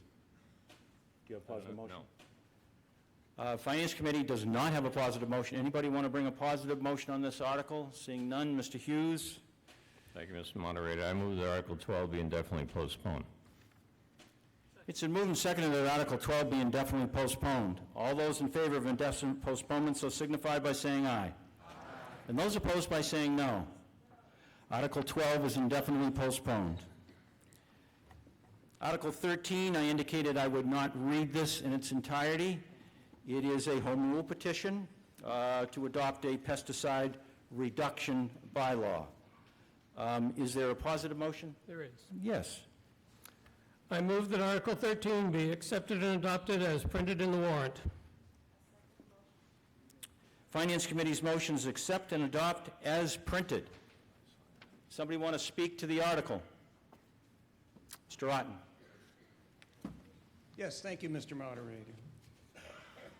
This is an ask by the Select Board to the Mass Legislature to help Harwich manage our unique and vulnerable environment, to allow Harwich to govern the application of pesticides. This was passed in Nantucket, Orleans, and Eastham. Wellfleet will also be voting on this topic. This is a regional issue supported by the Cape Cod Commission, County Commissioner, Assembly of Delegates, and other regional nonprofits, APCC, the USDA, Cape Cod Water Resources, and others. This is all about our health. The root word of side means to kill. 2014, the Cape Cod Commission reported 1.3 million pounds of pesticides are used yearly. Pesticides know no boundaries. Once outside the environment, pesticides kill. Pesticides have a broad impact on all life: human, children, pets, squirrels, rabbits, birds, plants, insects, microbial, and beyond their stated purpose. Once used outside, they have an unlimited range beyond our yards, damaging the impact of our environment. Negative health effects include leukemia, non-Hodgkin's lymphoma, Parkinson's, Alzheimer's, ADHD, autism, and birth defects. There is $10 billion in lawsuits against Monsanto for their pesticides. With exceptions, this proposal specifies the use and application of pesticides to be indoors or on the person. Alternate outdoor sustainable land and building practices that emphasize non-chemical methods of pest management for termites, carpenter acts will eliminate the use and minimize the risk of exposure to pesticides. When was the last time you saw a grasshopper, a praying mantis? Caterpillars are critically important food source for young birds. Our oaks are natural selected for a host for caterpillars. Rodenticides impact just beyond rodents. The 2018 WildCare has documented secondary poisoning of a bald eagle, snowy owl, 8 red-tailed hawks, 2 broad-winged hawks, a Cooper's hawk, eastern screech owl, and 2 great horned owls. In addition, 58 additional animals were poisoned. Poisoning also affects ground-dwelling birds, consuming insects and grazing on vegetation exposed to pesticides. For example, flickers, robins, blue jays, crows, and geese. The Mass Legislature, with discussion with the Harwich Select Board, will have the final say on the final wording if changes need to be made. Enforcement will be exactly as it's done today. Education, we're all smart, just follow nature's lessons. Golf courses can also make the choice to go organic instead of exposing workers and players to pesticides. See the Vineyard Golf Club, first in the nation in 2002 to go organic. There's a healthier way to live. Personal protection should be your first defense, clothing and repellent. This is about health, your health, my health, animal health, nature's health, keeping Harwich healthy. Human activity, our human actions are impacting the place where we live. Let's take care of it. Thank you. Further debate? Mr. Kukunis? Thank you again, Mr. Moderator. I rise again and want to use this time to make a amendment prior to our vote, if I may. For those of you that are following on, Section 6, under page 33, I believe, and then it goes to 34 in your books. It currently reads exceptions. I would like it to say exemptions. Also, and I'll just do this as one, paragraph A currently states the application of the following pesticides is allowed. I want to remove that statement completely and have it read, paragraph A, use of pesticides are allowed under the following exemptions. And then it goes on to make exemptions. Also, strike in its entirety and replace the following. This bylaw and action herein shall not apply to any agricultural operation or property as described in Mass General Law, Section 128(1)A. It already exempts it, but the language, I do not believe, is specific enough. That's why I would like to strike it as it's written. I believe it's subsection number 6, and then put the language that I put in. So, cleans up some language. So I have a question for you before I'm going to ask for a second, Yep. Leo. The last part of that, we're under paragraph A, correct? Subsection 6, and you want to strike it. Subsection 6 in my book is usage for commercial farming and nurseries. Is that the phrase you want stricken? That is correct, sir. Okay. And in place of that, you wanted to say the bylaw or action herein shall not apply to any agricultural operation or property as described in Mass General Laws, Chapter 128, Section 1A. That is correct. Okay.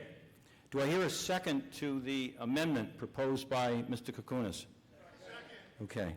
So debate now is just on that amendment, not on the general motion. So anyone who has a further comment on Mr. Kukunis's proposed amendments under Section 6 exemptions? No. Mr. Otten, do you? There are options for agricultural uses to go organic. That's a possibility. Oops. Directly to that, if I may, Mr. Moderator? Ms. Kukunis, you are recognized. Thank you. I am a certified organic farmer. As far as I'm concerned, there is nothing worse that is being used here on lawns of homeowners than organic fertilizer, because organic fertilizer, all of it, contains, help me, not nitrates, phosphates. Thank you, phosphates. We have a huge problem with phosphates. Just using the term organic makes everybody feel like it's all well and good. Let me tell you something, as a 25-year certified organic grower, you have to follow the label. But I'm going to use that in my discussion. On the amendment alone, though, I just want to tell you once again, this bylaw has not been in front of a public hearing. I don't want to hear about public meetings. I don't want to hear about public forums. You can make that comment when we get to back to the main motion. That's why I made this amendment, though, because once again, it does not follow the trend of our bylaws here in the town of Harwich, and that's why I corrected the language, exemptions as opposed to exceptions, which is written in here. And again, having the same language in the previous bylaw. Thank you. Any further debate on the amendment? Seeing none, I'm going to put the amendment for a vote. So we had a main motion to accept and adopt as printed. If you vote favorably on this amendment, the proposed language from Mr. Kukunis would be added to that motion. All those in favor of that, so signify by saying aye. Aye. And those opposed by saying no. The motion carries. So we're now back to the main motion, which was to accept and adopt as printed with this additional amendment you just adopted. Further debate? Yes, ma'am. Good evening, Mary Albus, West Harwich, speaking on my own behalf.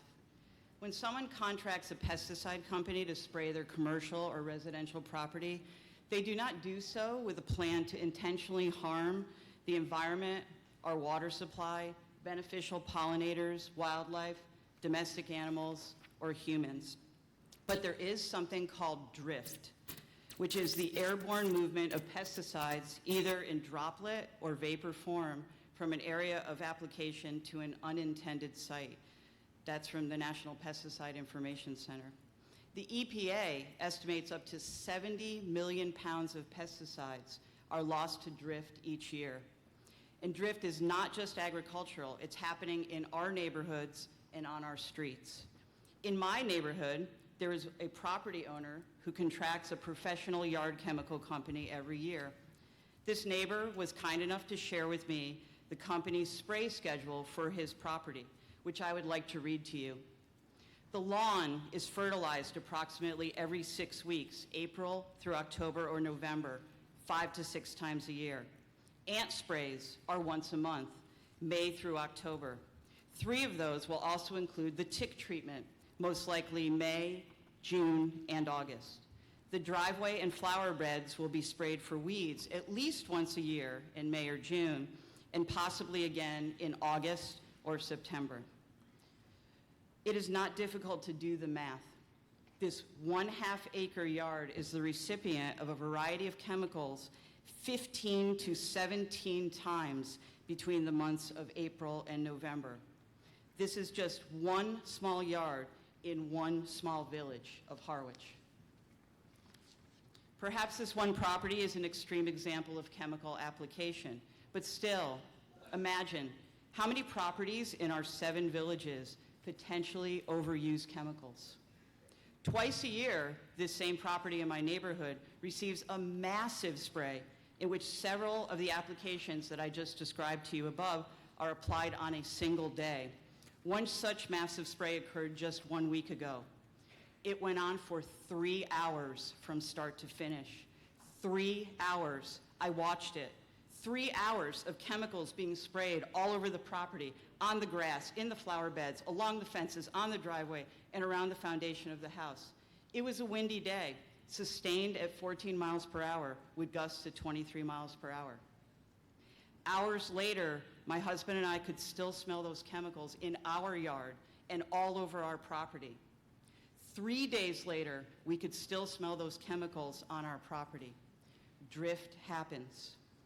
Past instances of spraying on this one property have also resulted in a chemical smell in our house, even with all the windows and doors closed. It makes my eyes water and it makes me sick to my stomach.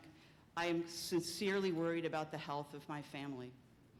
And this is not the only property in close proximity to the Herring River watershed and Bell's Neck Conservation Area that liberally uses yard chemicals. From Article 13, finding letter F, people have a right not to be involuntarily exposed to pesticides in the air, water, or soil that invariably results from chemical drift and contaminated runoff. I would like to add to that, especially in their own yards and in their own homes. I think we can all agree that Cape Cod is geographically and environmentally unique. The same state pesticide regulations that apply to the mountain communities in the Berkshires to our west do not seem to go far enough to fully protect our fragile seaside community and we residents who live here. It makes sense for all Cape towns to adopt home rules on pesticide use. Nantucket passed theirs, so did Orleans, and just this past weekend, so did Eastham.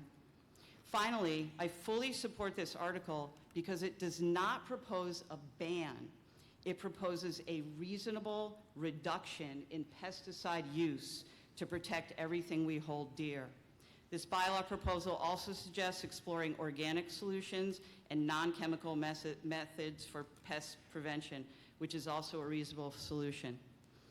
Finally, I have every confidence that we can all work together to draft a bylaw that balances the need to reduce the harmful effects of pesticides in Harwich while also maintaining people's livelihoods and our tourist economy. Thank you for your time and attention. Further debate over here to my right. Good evening. My name is Elaine Dickinson, and I am a resident, taxpayer, and voter here in Harwich. Let me tell you about my brother Tom, my older brother. He grew up in Weymouth having a garden since he was a little boy in the 1950s. He was a runner, Weymouth High School cross country and track. He was very bright, and he earned a business degree from Boston College and an MBA from Babson. He had a variety of jobs, from accounting at Raytheon to working for the U.S. Census Department and freelancing with small businesses setting up computer programs. He also wrote a few books and taught computer skills at Quincy Junior College. He always gardened, sharing the bounty with friends and neighbors. All the years he gardened, he never heard the word organic. Why am I telling you about my late dead brother, Tom? Because he died with Parkinson's. Watching him slowly lose all his sharpness and physical abilities was so painful. It was heartbreaking. He died in 2019 at age 78. He was well-read, and once he was diagnosed with Parkinson's, he read about this disease. He read research papers, and he came to the conclusion that it was his years of working in the garden with the chemicals and fertilizers and pesticides, never knowing about organic gardening. Many researchers now believe that Parkinson's results from the combination of genetic and environmental factors, such as exposure to toxins. I can honestly say that there is no Parkinson's in my family. My mother was the youngest of 10. No Parkinson's in any of them. My father, one of 5. No Parkinson's there. Myself and my 2 other siblings who have survived, no Parkinson's. We believe that Tom did, as many researchers believe, that it was exposure to these toxins. I'm asking you to think of yourselves and your loved ones, and also our environment, our aquifer, and vote in favor of Article 13 tonight. Thank you from the bottom of my heart. Thank you. Yes, ma'am, in the middle. Ann Howe, East Harwich. I'm going to take the argument that we have a limited water supply. We all know that on the Cape.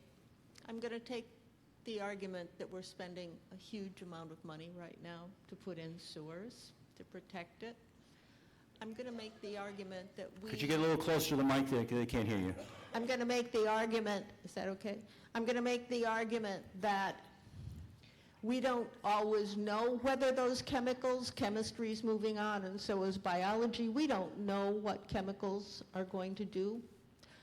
And I'm going to say it's a safer option to vote for this, not just now, but how would we correct it 20 years from now after they discover something worse and it's gotten into the water? Then can you sell your house? Then can you go through something worse? You know, I grew up near Niagara Falls. You really want trouble? You want something in your limited water source. That is a problem. You can't easily remove it. So I'm just saying, let's take a conservative approach here. Let's take something that protects our expenditures. Let's take something that protects our property. Let's take something that protects our health. Why not? That's it. Thank you. Ms. Kavanaugh, did you want to speak? I did. Thank you. Great. Selectman Kavanaugh.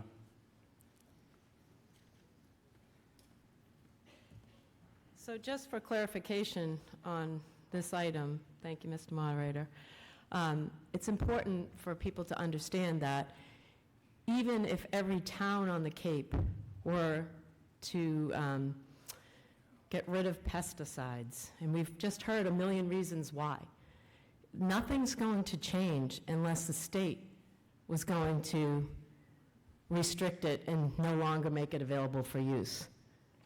So as towns go to do this, unless the general court changes and makes it a prohibitive product, then anybody on the Cape, even if every Cape town outlawed it by bylaw, there's not a way to enforce it, but more importantly, you can go over the bridge and buy it. So the state needs to do this. The Department of Agriculture needs to be the one that makes this illegal, and it's not currently. So again, this is a petition article not supported by the Select Board, but we also did not have any discussion with the petitioner on whether or not we were going to work with them on this. So this, again, to Mr. Kukunis's point, has not been vetted through the town departments. It has, and the board does not support it for the obvious reasons that it's a larger issue.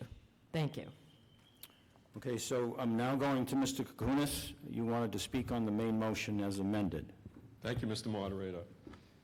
15 years plus ago, we had a bylaw or a article such as this on town meeting floor when the state came out and said to the towns and the communities, if you want to opt out now. Our then Board of Health agent, Paula Champagne, who was a non-resident, sat right over there, stood up along with the Board of Health support and asked us not to take on this responsibility as a single town. We don't have the knowledge, we don't have the employees. A lot of you were looking at that budget and you're saying to yourself, oh boy, look who the town's hiring now. The Board of Health currently is already stressed out with having to do the inspections not only on homes and rentals, food establishments. Now we're asking them to take on regulations for pesticides. I have to go back and stress the really most important part of this. It's circumventing the process. We have not had a public hearing on this. The Board of Health has not seen this. I went and talked to them. They have no idea it was on the agenda a couple of weeks ago. Maybe now they do. I'm really surprised that the Finance Committee came out and supported it. This is a poorly written bylaw, with all due respect to the petitioner. It has a whole page of findings. Why are we listing findings in a bylaw? If we're going to keep it in there, I'm ready to amend this 15 more times with some other findings. Like the fact you can talk about all you want of how much pesticides are being used. Those ones that are being used, if they're used properly by the label, they are going to be strictly targeted to what they're being used for, and they won't be extra. As far as drift goes that the young lady mentioned, if they're a licensed pesticide applicator like I am, one phone call to the state would have brought down, what's her name, Tara? Huh? Yeah, should be down here in a heartbeat if there was drift, if you did experience that. Please know that. The state, MDOT, is all behind this. We do not need to take this on as it's written. It's poorly written, and it needs to be brought back through the right courses like we all should do when we're talking about bylaws. It starts out actually enforcing things. There is some enforcements in here, but then there's a whole section that says, well, we're going to leave it up to the selectmen to bring this in front of the state.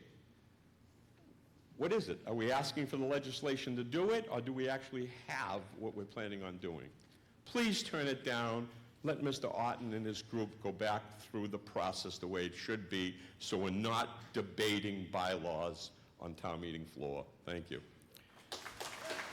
The lady to my right. Good evening, I'm Laura Kelly. Hold on. Laura Kelly is a non-resident. She's a resident of Eastham, and she told me she was going to come tonight and ask permission to speak. And what is the organization again that you belong to? Protect our Cape Cod Aquifer. Right. And as you vote on this, keep in mind that the town of Eastham, if my history is correct, was part of the town of Harwich, broken off in 1772. So I guess in 1771 you wouldn't have had to ask for permission, but tonight you do. So with that background in mind, and it'll be short, we're not going to give a long period if we give it, all those in favor of allowing Laura Kelly to speak, so signify by saying aye. And those opposed by saying no. No. Motion carries. Your permission to speak. Thank you very much. Good evening. My name is Laura Kelly. I live in North Eastham, and I'm here to share a very important opportunity. This May, citizens in Eastham, Harwich, and Wellfleet get to vote on a pesticide reduction home rule petition.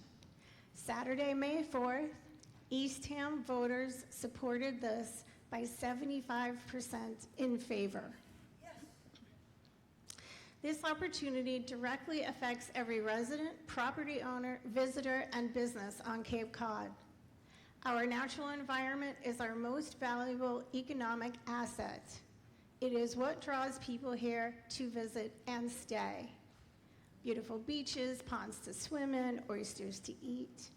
We can help protect our resources by supporting the pesticide reduction home rule petition to lessen human impact on what we rely on daily here. This is written to help reduce outdoor pesticide use only. It is not a ban. You can still apply pesticides of any kind to yourself, your family, your pets, and inside your home. It costs the town and taxpayers nothing. Pesticides were created with the intention to kill pests. Examples are herbicides, insecticides, fungicides, rodenticides. Anything that ends in sides is made to kill the intended target.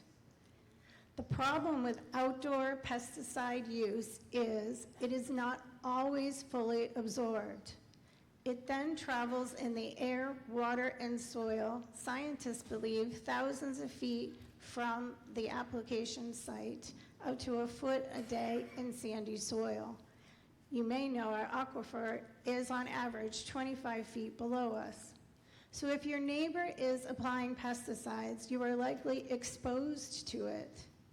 The young, the elderly are especially vulnerable of effects when exposed. Many studies associate pesticides with serious negative health effects, including autism, leukemia, birth defects, Alzheimer's, Parkinson's, etc. People have a right to not be exposed to pesticides from other people's properties. Ponds have a right to not be exposed to pesticides from other people's properties. Bees have a right to not be exposed to pesticides from other people's properties. This is not necessary to use pesticides to grow lawns to maintain land. Companies can update their products and practices to handle pests, since there are alternatives instead of man-made synthetic chemicals readily available when you seek them. Individually, we can have an immediate impact on protecting our family, our neighbors, and our environment by volunteering to change our behavior to using safe, effective products and practices. This home rule petition includes a pesticide allowable list. Synthetic substances allowed for use by the Department of Agriculture straight off the Massachusetts website. We took the language from the state and put it in this home rule petition. Also, there is a waiver included intended for emergency situations. This waiver is one-page form that the applicant can fill out asking basics: the site location, the application of product, one-time use or more. It will be at your town manager's office. Any homeowner, business, golf course, or company like the Cape Cod Mosquito Control can fill it out at any time. It will be up to the town manager and the select board members to decide if it will be exempt or not. It is on a case-by-case basis. So there is a way out that is available to anybody. This home rule petition was crafted by board members in Orleans with thoughtful intention to safeguard our economy, protect the public from the hazards of pesticides, and promote a healthier environment for all. On October 17th, 2023, Orleans citizens passed it by 68%, wanting to reduce outdoor pesticide use. It is now bill number H4481 at the Massachusetts State House. Having more towns join the mission will show our state legislature we want this opportunity at this time. Currently, we strive for this to become countywide in Barnstable. If it passes today, it will go to the State House, become a bill, and then has a time limit of 2 years to be signed into law by Governor Healy. At the State House, this home rule petition will be reworded. This is an honest try to get the conversation on the table at the State House. It is a first step. It is not an outright ban. This is to reduce the use of outside Ms. Kelly, I'm going to have to pesticides. ask you to wrap it up. You're getting close to your time.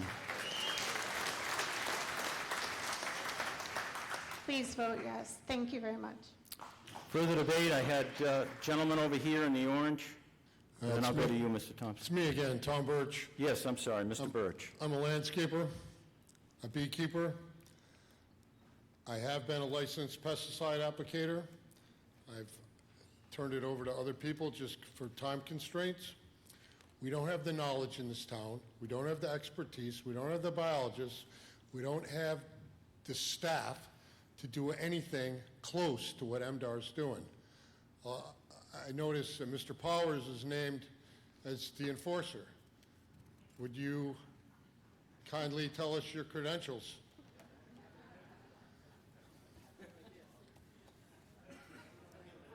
Yeah, no, I mean, we all go to school. We have manuals. We get insured, licensed, trained, and we're going to do this ourselves? This is, just like Leo said, it needs to go to a proper procedure for a hearing where people can speak and Leo can add his 15 amendments and we can work forward with it. It's not, this is just not the right place or the time to be debating a bylaw to the town of Harwich. Mr. Powers. I'll recognize him, Mr. Birch. Mr. Powers, do you want to respond to Mr. Birch's observation? I do briefly. First, the proposed bylaw refers to town manager. The role that I have here is town administrator. So, slight difference there. As town administrator, the charter requires me to handle all matters that come before the select board. So, that's my credential, if you will. I do not carry any professional certifications regarding the subject matter. Further debate? Lady in the middle has been waiting. Hi, Cheryl Lebetovich here again from Harwichport, and I would like permission for only one Girl Scout to speak on this issue. I'll put it to the voters. I mean, we've been talking about this a long time, but the meeting has a right to decide. So the request is for one Girl Scout to be able to address this issue. All those in favor of that request will signify by saying aye. Aye. And those opposed by saying no. No. Does not carry. So, are you a voter? I am. Okay, you're recognized. Mr. Moderator, Sherry Armstrong, South Harwich. A point of personal privilege, please, regarding this. For years as an attendee of a town meeting in Harwich, I have always enjoyed, regardless of whether or not I agreed, with the students who attend our town meeting and speak to share their points of view. As an educator in the town of Harwich, at a school that is rated 75th out of 370, time and time again at public hearings, the community expresses to us that their foremost concern is that we teach our students civic responsibility. We are not demonstrating that here tonight. Last year I was ashamed at town meeting that one of our own town employees, who was not a member of the town of Harwich, was actually booed and not allowed to speak. And thankfully, Mr. Moderator, you took control of the meeting and allowed that person to do so. It is a shameful thing to me when we have our future voters who we are trying to encourage to participate in government. And look at the age of the people that are here, Mr. Moderator. We should embrace these students, their courage, their opinion, their point of view, and most importantly, their exercise of their civic duty. Thank you. Thank you.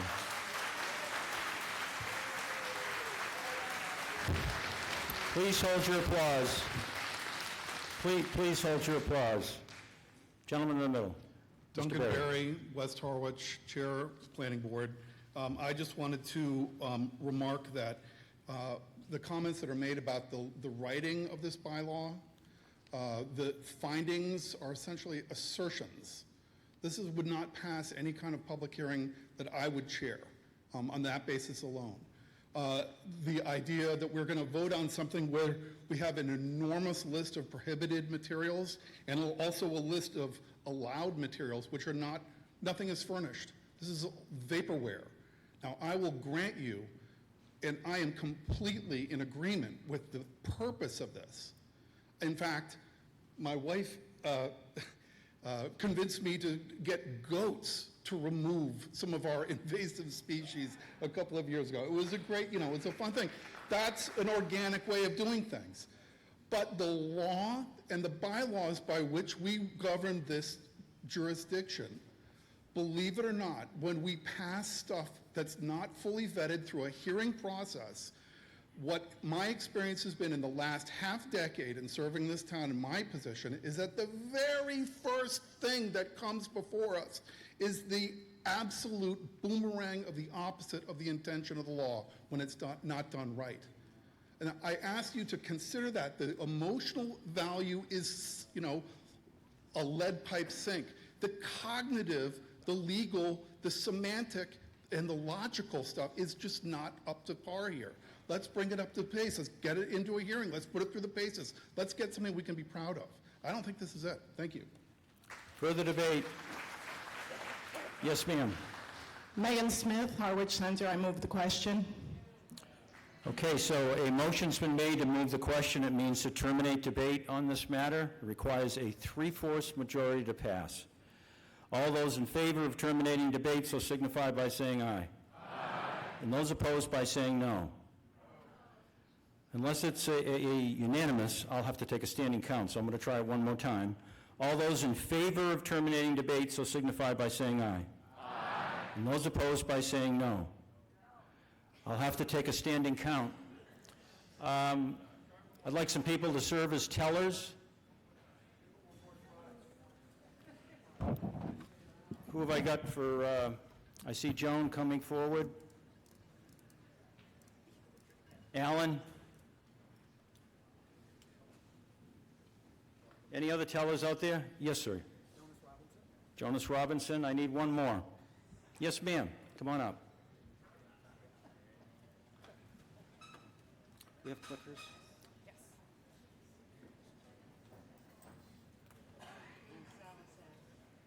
Lynn Salazar. Raise your right hand.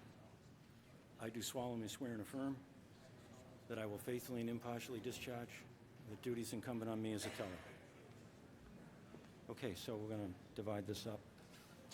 Alan, are you comfortable with this table and the two bleacher sections on the left? Mr. Robinson, this floor section right here, including that half of the back. Joan, this floor section right here, including that half of the back. You guys will divide it up. Yes, you'll divide it up with him. You'll do, well, there's only a small bleacher section in the back and this table here. So not that bleacher section, but the back bleacher section in this table.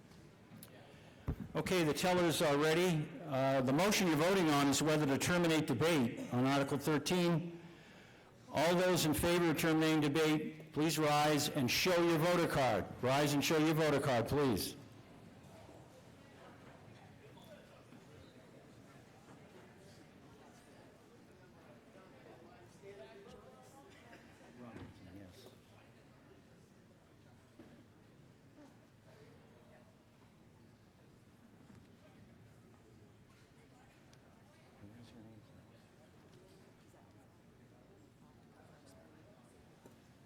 Ms. Zalazak? 10. Hold on to it. We're going to need you to do that.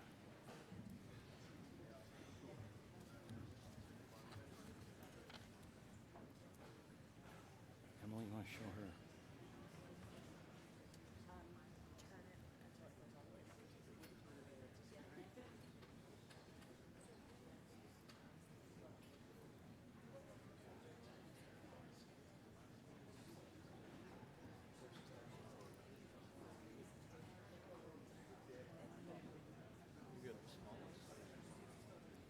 This is the training.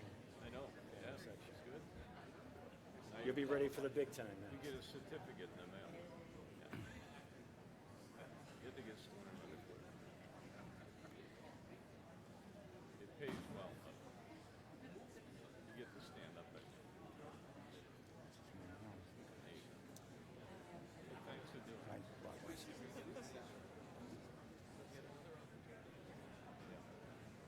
Mr. Robinson, 131.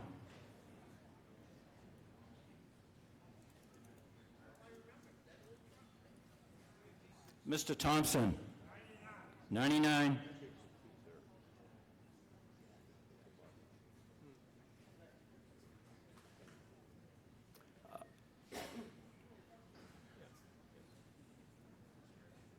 Joan?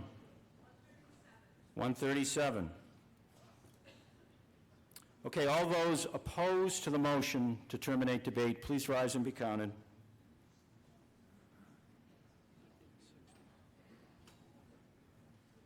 Tellers count their sections.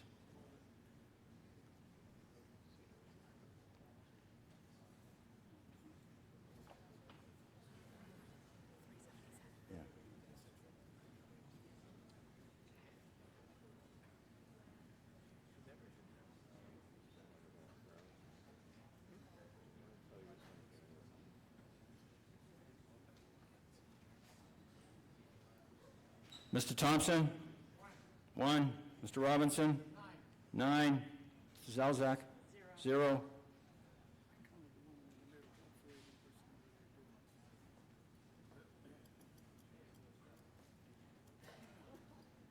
Ms. McCarty? 5.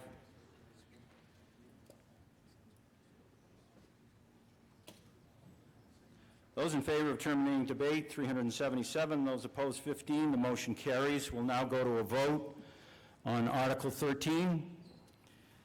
The motion before you is that the article be accepted and adopted as printed with one amendment brought by Mr. Koukounis that was adopted. It's under the exemptions provision. Actually, it's the exceptions provision that he wants to change to read exemptions. He wants to strike the application of the following pesticides is allowed and replace with the following. Paragraph A, use of pesticides are allowed under the following exemption. And then he wants to change exemption number 6, strike it, and place a exemption that the bylaw or any action herein shall not apply to agricultural operation or property as described in General Laws, Chapter 128, Section 1A. All those in favor of the motion as read so signify by saying aye. Aye. And those opposed by saying no. No. It does not carry. Article 14.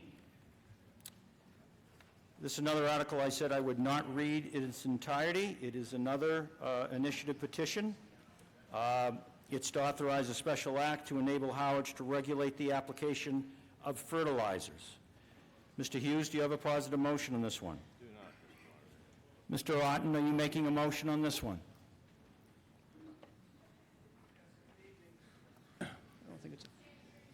Hello, test. Okay. Yes, Mr. Moderator, I move that Article 14 be accepted and adopted as printed in the warrant. Do I hear a second? Second. It's been moved and seconded. Mr. Otten. This is an ask by the Select Board to the Mass Legislature to help Harwich manage our unique and vulnerable environment, to allow Harwich to govern fertilizer application. This has passed in Nantucket and Orleans. It's out of committee as Bill H-874, supported by both Sarah Peak and Julian Sear. This is a regional issue supported by the Cape Cod Commission, county commissioners, assembly delegates, and other regional nonprofits, APCC, USDA, Cape Cod Water Resources, and others. Water is the #1 reason we live on the Cape, living in Harwich. Water is our blue economy. Water. Cape Cod Commission reported 6 million pounds of fertilizers were used in 2014. In 2023, the Cape Cod coastal waters, 73% were graded as unacceptable. 90% of all embayments were graded as unacceptable. 40% of all freshwater ponds were degraded. 20% of our ponds have cyanobacteria blooms. It is no longer a surprise that repeatedly our shellfish harvest is closed due to contamination and red tides. Septic systems will cost billions of dollars over decades of time. Stopping the use of fertilizers is free, saves you money, and can start today. Cape Cod is unique. Our sandy soils, our shared sole source aquifer leaves us vulnerable. An accident 2 weeks ago resulting in a do not use order illustrates our vulnerability. Nature has for hundreds of thousands of years been using leaf mulch as fertilizer, organic. We can too. Monomoy School only uses water and sunshine in all school property. Other properties can too. Enforcement will be exactly as it is done today. Education. We're all smart, just follow nature's lessons. The Mass Legislature, with discussion with the Harwich Select Board, will have the final say on the final wording changes if changes need to be made. The native and natural ecology of the Cape Cod long ago figured out how to thrive and grow with our sandy soil and intermittent rains. Both the seashore and the ponds thrived with life. However, today, with our current landscaping habits and practices, we are endangering the environment we live in, those very resources for which we live and visit the Cape. Water is what brings people here and makes us want to stay in this special place of ours. Water is our most valuable environmental resource and economic asset. It directly and indirectly affects every resident, property owner, visitor, and business in Harwich. Water is our lifeblood, and it is our responsibility to keep it healthy and protect what we love. Please vote yes on this home rule petition to reduce the application of fertilizers. Thank you. Further debate? Yes, Lori Moore. Lori Moore, Parallel Street. All right, so what we're saying is that Harwich is going to be the town that has to have every single little word, bylaw, subchapter, T's crossed, I's dotted, before we think about the trees, the soil, our health, our families with Parkinson's disease, drinking water, swimming in the ponds. That doesn't matter, but we have to have every little period, sentence. Leo, come on. Environment before people writing this stuff that they take so much of their time. If it doesn't work the way Patrick is saying, listen, people, and I'm saying, we got to think of the environment. If it doesn't work, if this stuff doesn't work, we can change it a year from now. If suddenly tomorrow we stop spraying fertilizers, polluting, we've already voted down the trees, clear cut more trees because we want more homes instead of clean water. Before we get sewer systems, we want more septic systems. Who's not understanding what we're talking about? We're not talking about how it's written, Leo. We're talking about our environment. We only Ms. have Moore, one. please address the meeting, not an individual. Thank you. Thank you. Further debate? Yes, ma'am, over here. Rebecca Burrell, Sisson Road, Harwichport. This citizen's petition, as well as the previous one, we're not voting on a bylaw. We're voting on whether the town agrees that the select board should approach the state to ask for home rule on the issue. The actual bylaw would be put together after that permission. But we have to have a stated piece to offer and to present to the state. Otherwise, they won't look at it. So that's the point of writing this bylaw prior to a home rule. But once the home rule is granted, that's when the actual work is done on the bylaw, not now. We're not voting on a bylaw right now. And I'm surprised that Leo isn't aware of that. Further debate? In the middle. Harwich, Miles Street again, and I'm going to ask for another Girl Scout to be able to say her piece. They've worked very, very hard to understand procedurally what happens at a town hall meeting, to understand what is being placed before them, to decide what they want to say about it, and I am going to ask very respectfully that their opportunity to be heard. You have every right to do that, and I will put it to the meeting. We've got one Girl Scout representative who has prepared remarks on this particular article they would like to share with the town meeting. All those in favor so signify by saying aye. Aye. And those opposed by saying no. No. It passes. You have a right to address the meeting. Please state your name. I'm Lillian, and I have lived on Cape Cod my entire life. I grew up swimming in the ocean and the ponds, and in the past few years, we have been restricted from swimming in our waters because of lots of algae, and that is because of tons of nitrogen. That one of the main factors is from the fertilizer that we are putting onto our plants. And yes, that is one way to help people do their gardens and grow their plants and vegetables and all of that. But that doesn't mean that we have to be putting tons of nitrogen and all of this into the ground, and that's bringing it into the water, into the ocean, which is bringing way too much algae and hurting our plants, which therefore hurts our fish and other animals, which then hurts us because fish and aquatic animals are one of the main parts of our one food. Two, that brings a ton of like economic growth, since we are one of like the highest, like we sell a lot of fish, and a lot of tourists come for our beautiful beaches, our beautiful ponds, just the amazing ecosystem. But our ecosystem can exist without just our base factors of a stable environment with our stable algae, which is a big issue since they can hurt, they can create, sorry, they It's can... all right, take your time. Yeah. They can give fish diseases, which therefore can, like, if we eat them, those diseased fish hurt us. And yeah, so if we put way too much nitrogen into our earth, then our earth can't provide for us. Thank you. Thank you for your comments. Joan McCarty, you're next. Hi, I'm, excuse me, Harwich Port, Joan McCarty.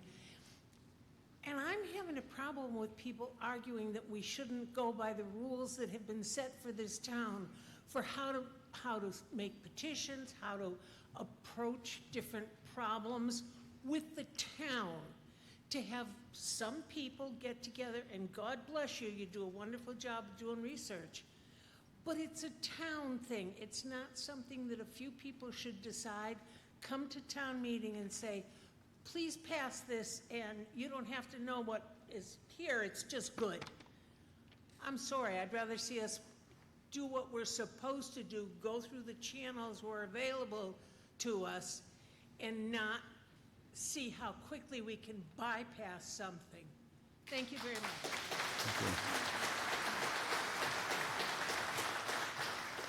Mr. Kokonis? Thank you, Mr. Moderator. For the record, at a public hearing, there is no requirement that the speakers be taxpayers.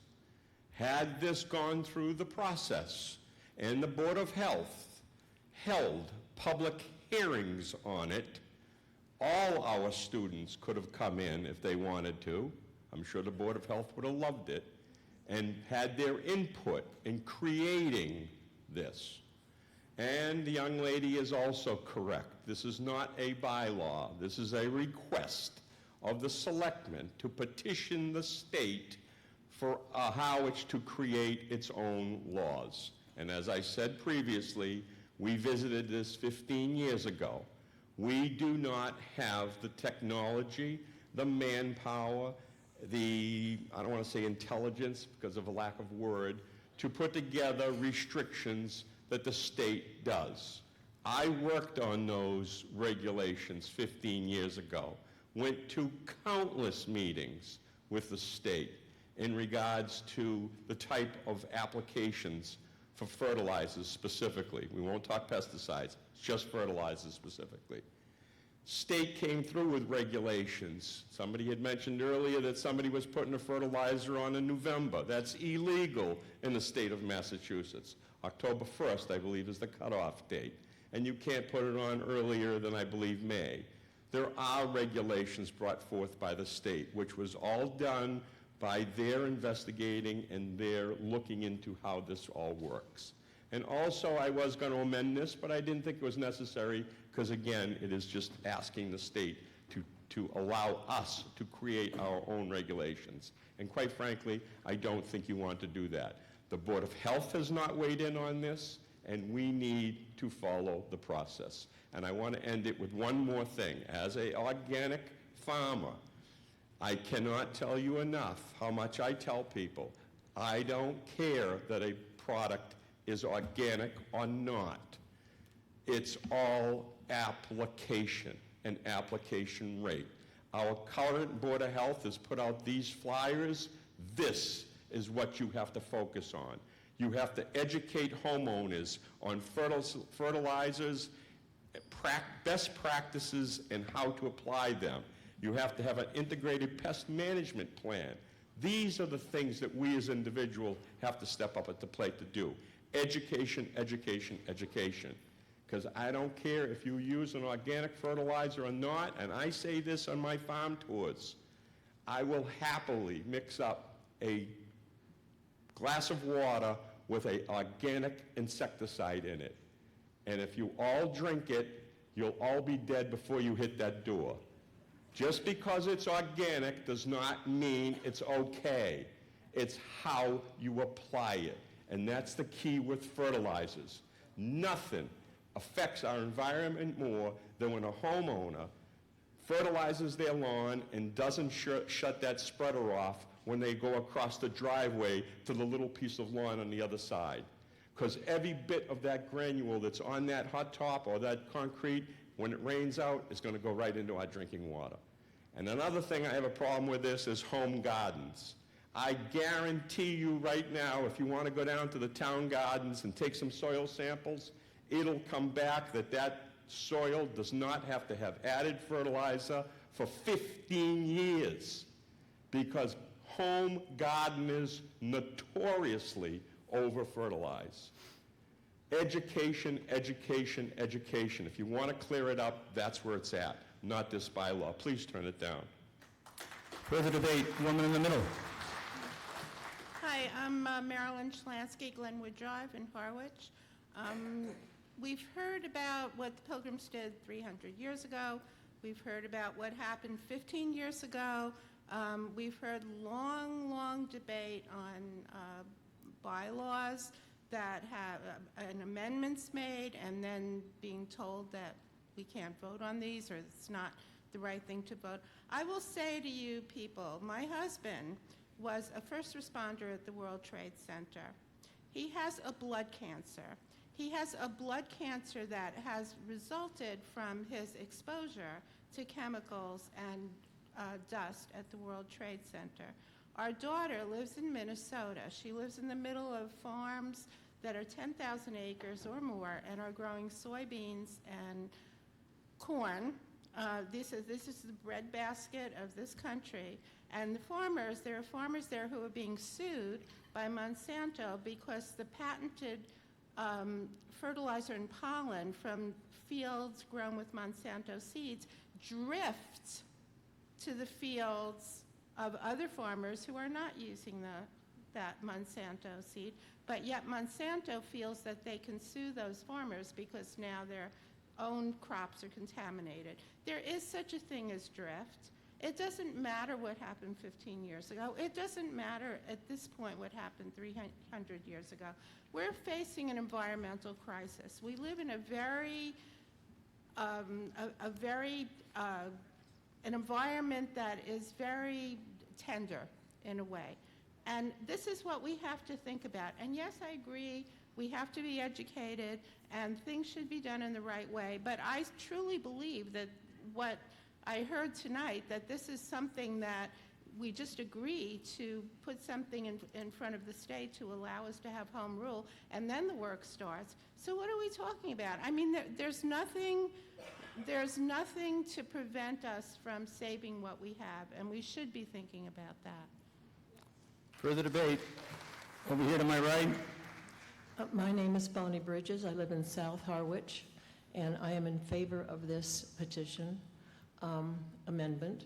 The fact that APCC with Andrew Gottlieb and our Cape Cod Commission have endorsed this is a big plus for me.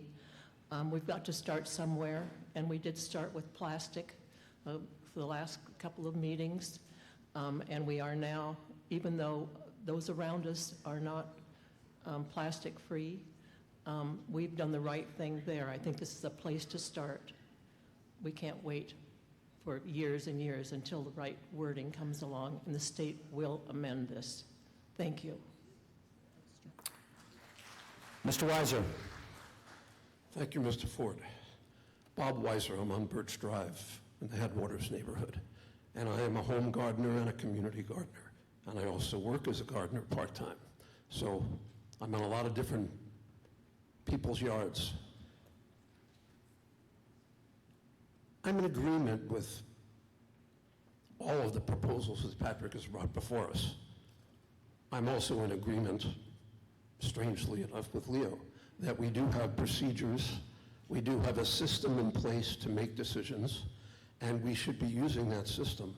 But we also should be asking ourselves, if these things were being discussed 15 years ago, and we're still here discussing them, obviously we've missed the goddamn boat, haven't we?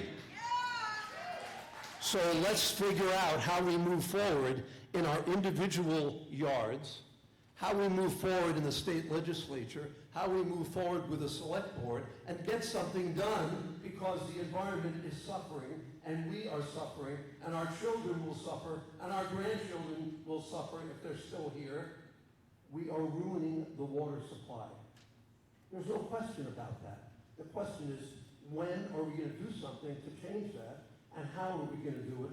How are we going to take individual responsibility in the meantime? And how are we going to put the political pressure where it needs to go? And people who are abusing the privilege of having this microphone ought to look at themselves in the mirror when they get home. Thank you. Gentleman in the middle. Robert Brayman, Schooner Drive. I move the question. Okay, a motion's been made to move the question, which is to terminate debate on this article. It's non-debatable, requires a 3/4 majority to pass. All those in favor of terminating debate so signify by saying aye. Aye. And those opposed by saying no.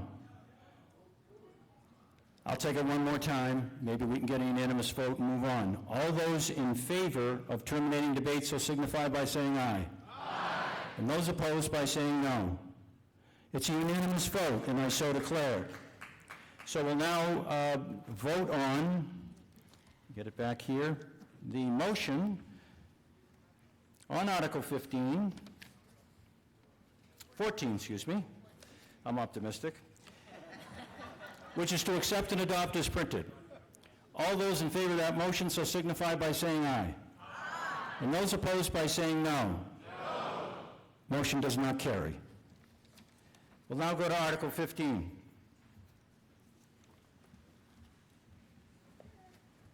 This is another petition article. It's just a resolution, so a resolution is an expression of support or non-support from you, the meeting. I'm not going to read it in its entirety. It's for a public access swimming pool facilities at the Harwich Community Center. Mr. Hughes, you don't have a positive motion, correct? Mr. Otten, I believe you do.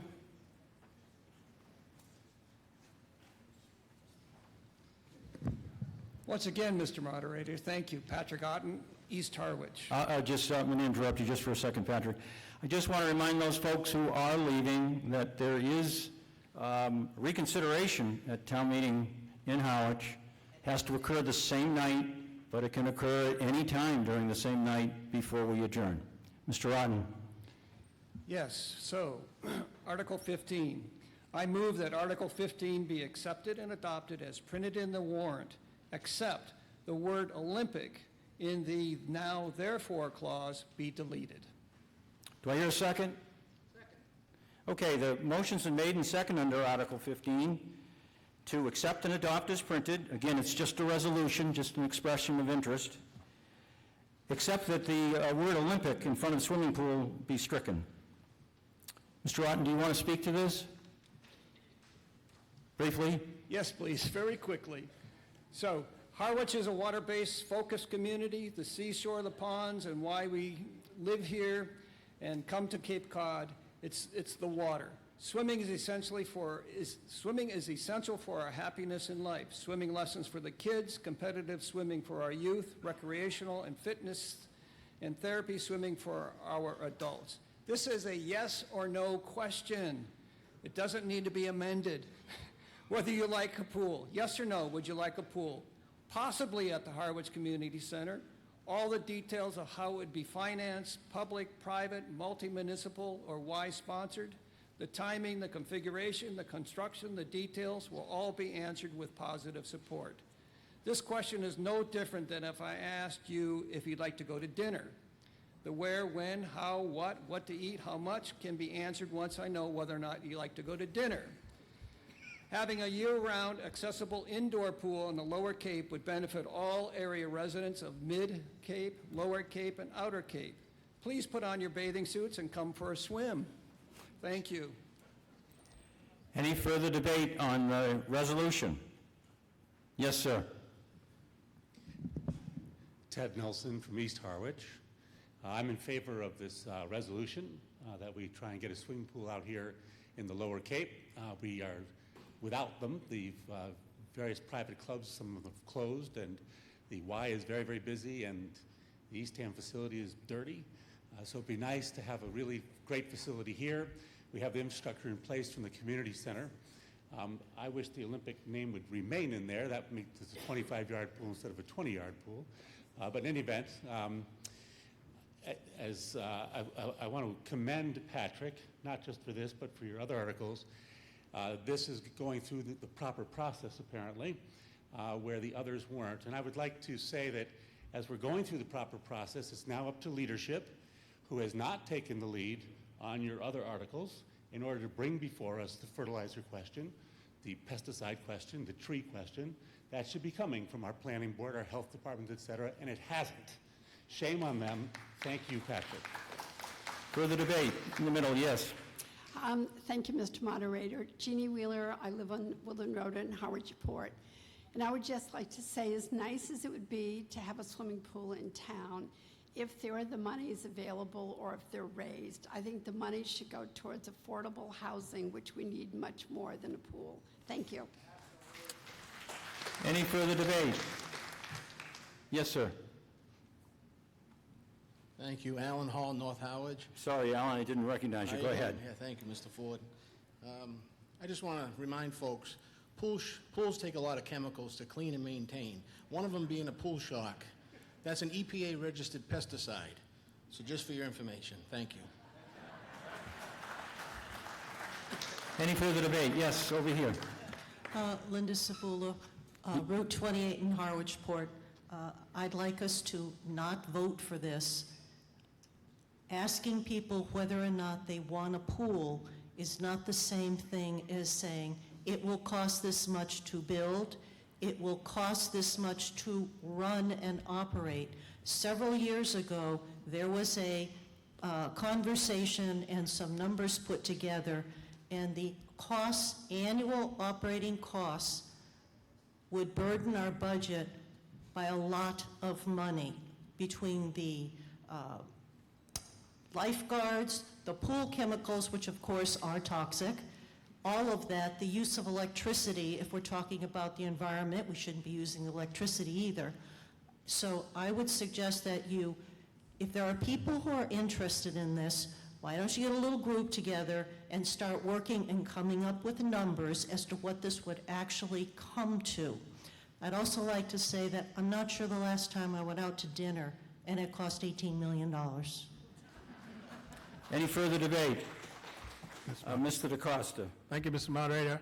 I was chairman of the committee that actually put this building together, and we had that survey out there, and 98% of the voters took the survey, 100% of the voters took the survey, but 98% of them said they wanted a pool. Everybody wants a pool here.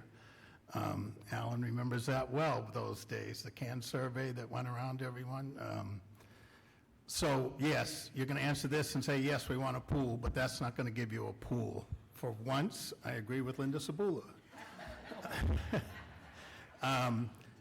The best way to do this is to have the selectmen appoint a committee, get the facts and figures together, just like we did back then when the cost of $2 million to add the pool was put in with this project. The voters didn't want to go forward with that because it was $2 million. Well, it's probably more than that now. We did put the infrastructure in the basement here for a pool. We have an extra size water line coming into the building to allow for a pool. We have knockout sections downstairs to add locker rooms and all those kinds of things. But saying yes or no on this will not give you a pool. Put it on the capital plan, get it through, have an estimate, all those kinds of things. That's the way to do it. Thank you. Just so people are aware, this resolution requests that the town meeting support the concept of a public access swimming pool and attendant facilities, and that the concept be referred to the selectmen, the town administrator, and the capital outlay committee for consideration of inclusion in the town's capital plan. That's what the resolution is. It isn't about just a swimming pool. For those of you who didn't read it. Yes, next. Shirley from East Harwich. I just would like to point out the irony that we have just managed to vote down things that would make our ponds safe to swim in and our oceans safe to swim in, and so now we're asking for a pool. Yes, ma'am, you're next. Kathleen O'Brien, I'm from East Harwich, and I just wanted to say a word of caution. I lived for many years in Duxbury, and we had a pool there. The land was donated by the Warehousers and contributed to the building of the swimming pool, and there was constant arguments about the upkeep and running of the swimming pool. So make sure the homework is done. Any further debate on this resolution? I think we're ready to vote. Patrick, a final word quickly, please. I just want to reiterate that this does not imply the town of Harwich will be building a pool and funding it. This is simply asking a question, would you like a pool? It may be a nonprofit, it may be the YMCA, it may be multi-municipal. Orleans is interested, Chatham's is interested, and Dennis is interested, so who knows how it's all going to turn out? This is simply a basic question, yes or no. Okay, I think we're ready for a vote, unless Mr. Weiser, did you want to speak to this issue? Just a quickie. Absolutely. Which is that somebody said, well, if you want a pool, you know, the select board should appoint a committee to figure it out. Well, it's quite possible that if we vote for this proposal to say that we like a pool, that the select board would then form such a committee. And it's also quite possible that if we don't vote for this proposal, such a committee will never be formed. I'm just going to point that out and leave it at that. Any further debate? Okay, the motion before, oh, I'm sorry, Mr. McManus. Yes, you know, I think it would be good for this area to have a regional pool. I don't think it would be good for the town of Harwich to undertake that by itself. I think there are a number of groups. There's a group in Yarmouth, another in Chatham, another in Orleans that are advocating for coming together on a regional basis to develop a pool. I know the Cape Cod YMCA has an active committee looking to create a facility here which would provide for a pool. I think having an expression of interest in having a regional pool in this area from the town of Harwich would help bolster all of those groups' efforts of developing a pool that would probably most likely be operated by a private nonprofit organization, something possibly the YMCA, and it would provide benefits for all of us. Any further debate? Yes, sir. No. Mr. Moderator, Alan Peterson, West Harwich, I'd like to move the question, please. I'm not sure I need to take that motion because I don't see anybody else up, Alan, so I think I'm just going to go while there's nobody up. The motion before you is that this article be accepted and adopted as printed, with one exception, the word Olympic be deleted. All those in favor of the motion as read, so signify by saying aye. And those opposed by saying no. No. I'm going to have to take a standing count. If the same tellers are here, will they come forward, please? And we'll get a quick count. Looks like all four tellers are here. They've already been sworn in. Come up and get your clickers.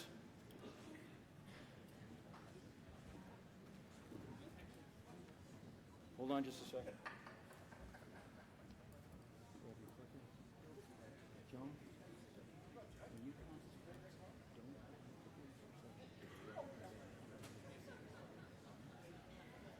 Grab your clicker, John.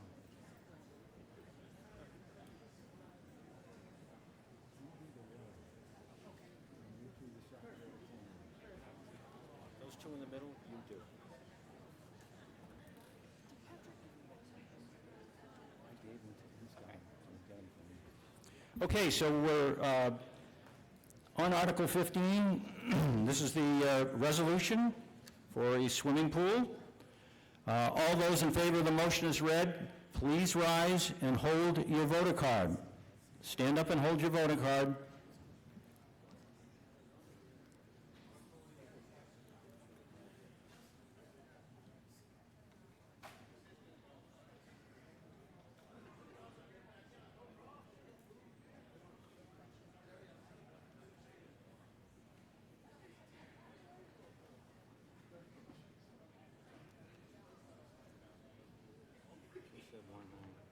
I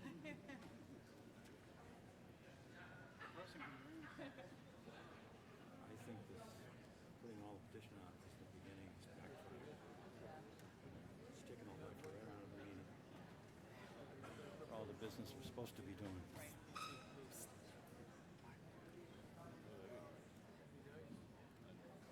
Mr. Robinson? 58? Ms. Salzak? 12? Joan, 44. Mr. Thompson? 20. All those opposed to the motion, please rise and be counted. Those in opposition?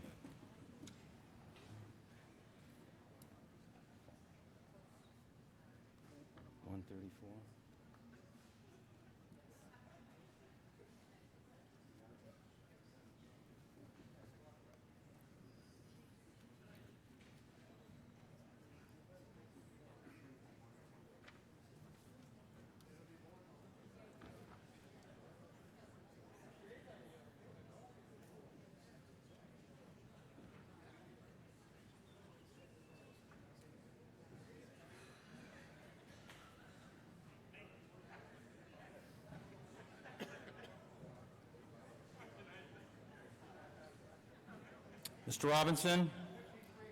53. Ms. Salzak? 15.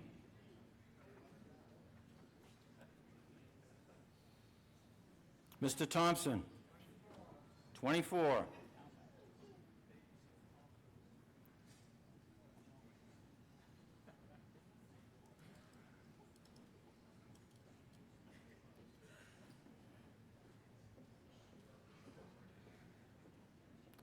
Ms. McCarty? 74.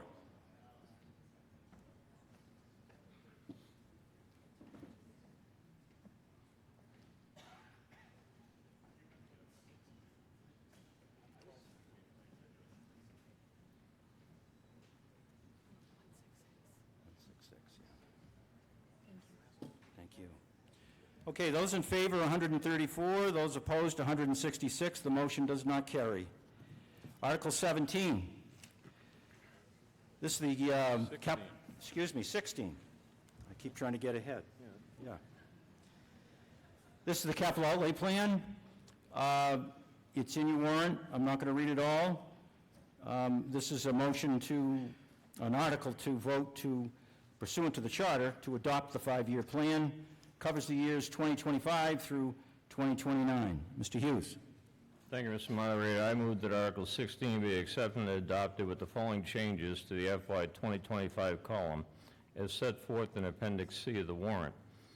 Under the FY 2025 column, add $1,160,000 to the facility maintenance 80 Parallel Street, Brooks Academy project, add $2.5 million to the Gulf Irrigation Update project, and add $1.5 million to the Public Works Road Maintenance Improvement Project. Okay, motion been made and seconded on Article 16. It's accept and adopt as printed with 3 changes to the plan. The first, add a column for $1,160,000 to the facilities maintenance at 80 Parallel Street, Brooks Academy project. This is all under FY 2025. add $2,500,000 to golf irrigation update, and add $1,500,000 to Public Works road maintenance improvements. Those are the three additions to the plan as printed. Debate on the motion.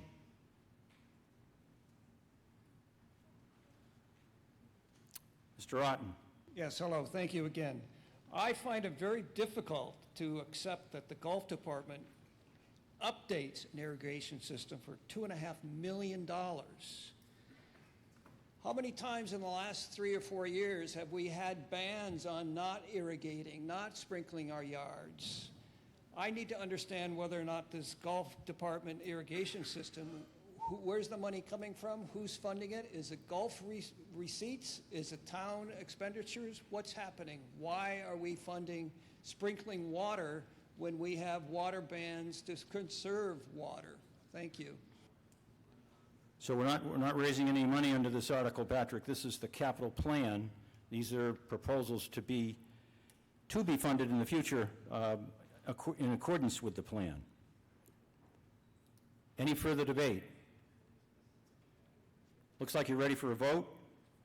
All those in favor of the motion under Article 16 so signify by saying aye. Aye. And those opposed by saying no. The motion carries. Article 17, capital outlay projects funded from various sources. And I'm not going to read all of these. To see if the town will vote to raise and appropriate or transfer from available funds a sufficient sum of money to fund the projects in the table in your warrant below for fiscal 2025. Mr. Hughes. I move that this article be accepted and is printed in the warrant, and that $47,863 be transferred from the Cable PEG Fund, $240,000 be transferred from the Waterways Improvement Receipt Reserve Fund for this purpose. Okay, the motion under Article 17 is accept and adopt as printed, and that $47,863 be transferred from the Cable PEG Fund and $240,000 be transferred from the Waterways Improvement Receipts Reserve Fund for this purpose. Any debate? Looks like you're ready for a vote. All those in favor of the motion as read so signify by saying aye. Aye. And those opposed by saying no. The motion carries unanimously. Article 18. See if the town will vote to raise and appropriate, transfer from available funds, or borrow a sufficient sum of money to fund the projects in the table below included in the FY 2025 capital outlay plan. Mr. Hughes. I move that this article be accepted and adopted as printed in the warrant, and further that the sum of $2,892,000 be transferred from free cash for this purpose. Motion under Article 18 is accept and adopt, and the sum is the same as in your warrant, $2,892,000, and it's proposed to be transferred from free cash. Mr. Conroy. I move that Article 18, Facilities Maintenance, main motion be amended by the following. $650,000 be deleted from the 204 Sisson Road request. Mr. Conroy, oh, I'm sorry. Is that in this one? Yes. Okay. Okay. May I explain it? Hold on one second. I want to make sure that... I think we're on 18. Yes. We are on 18? Yep. Okay. And was it seconded? Who's the second? Okay, thank you. Mr. Conway, the floor is yours. Okay, thank you.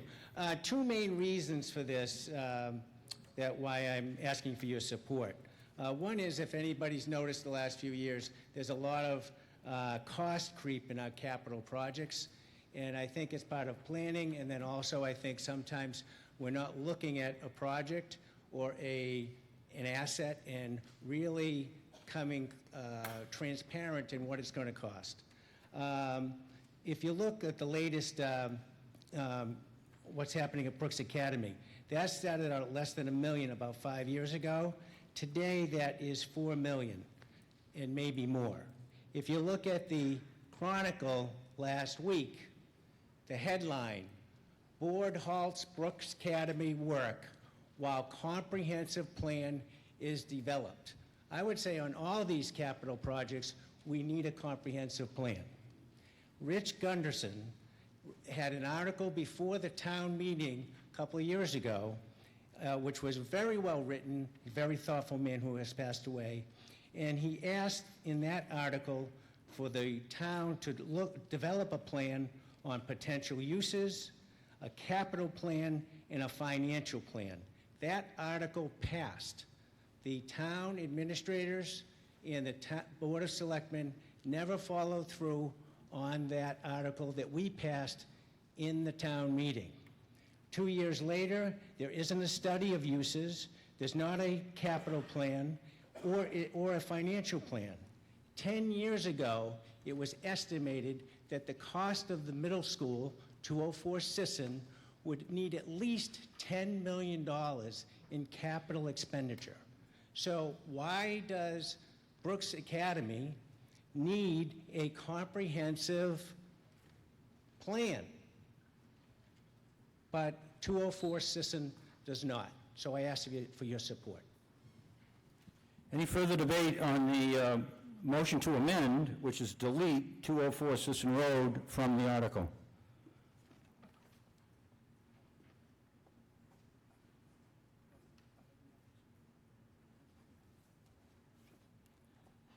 Mr. Powers.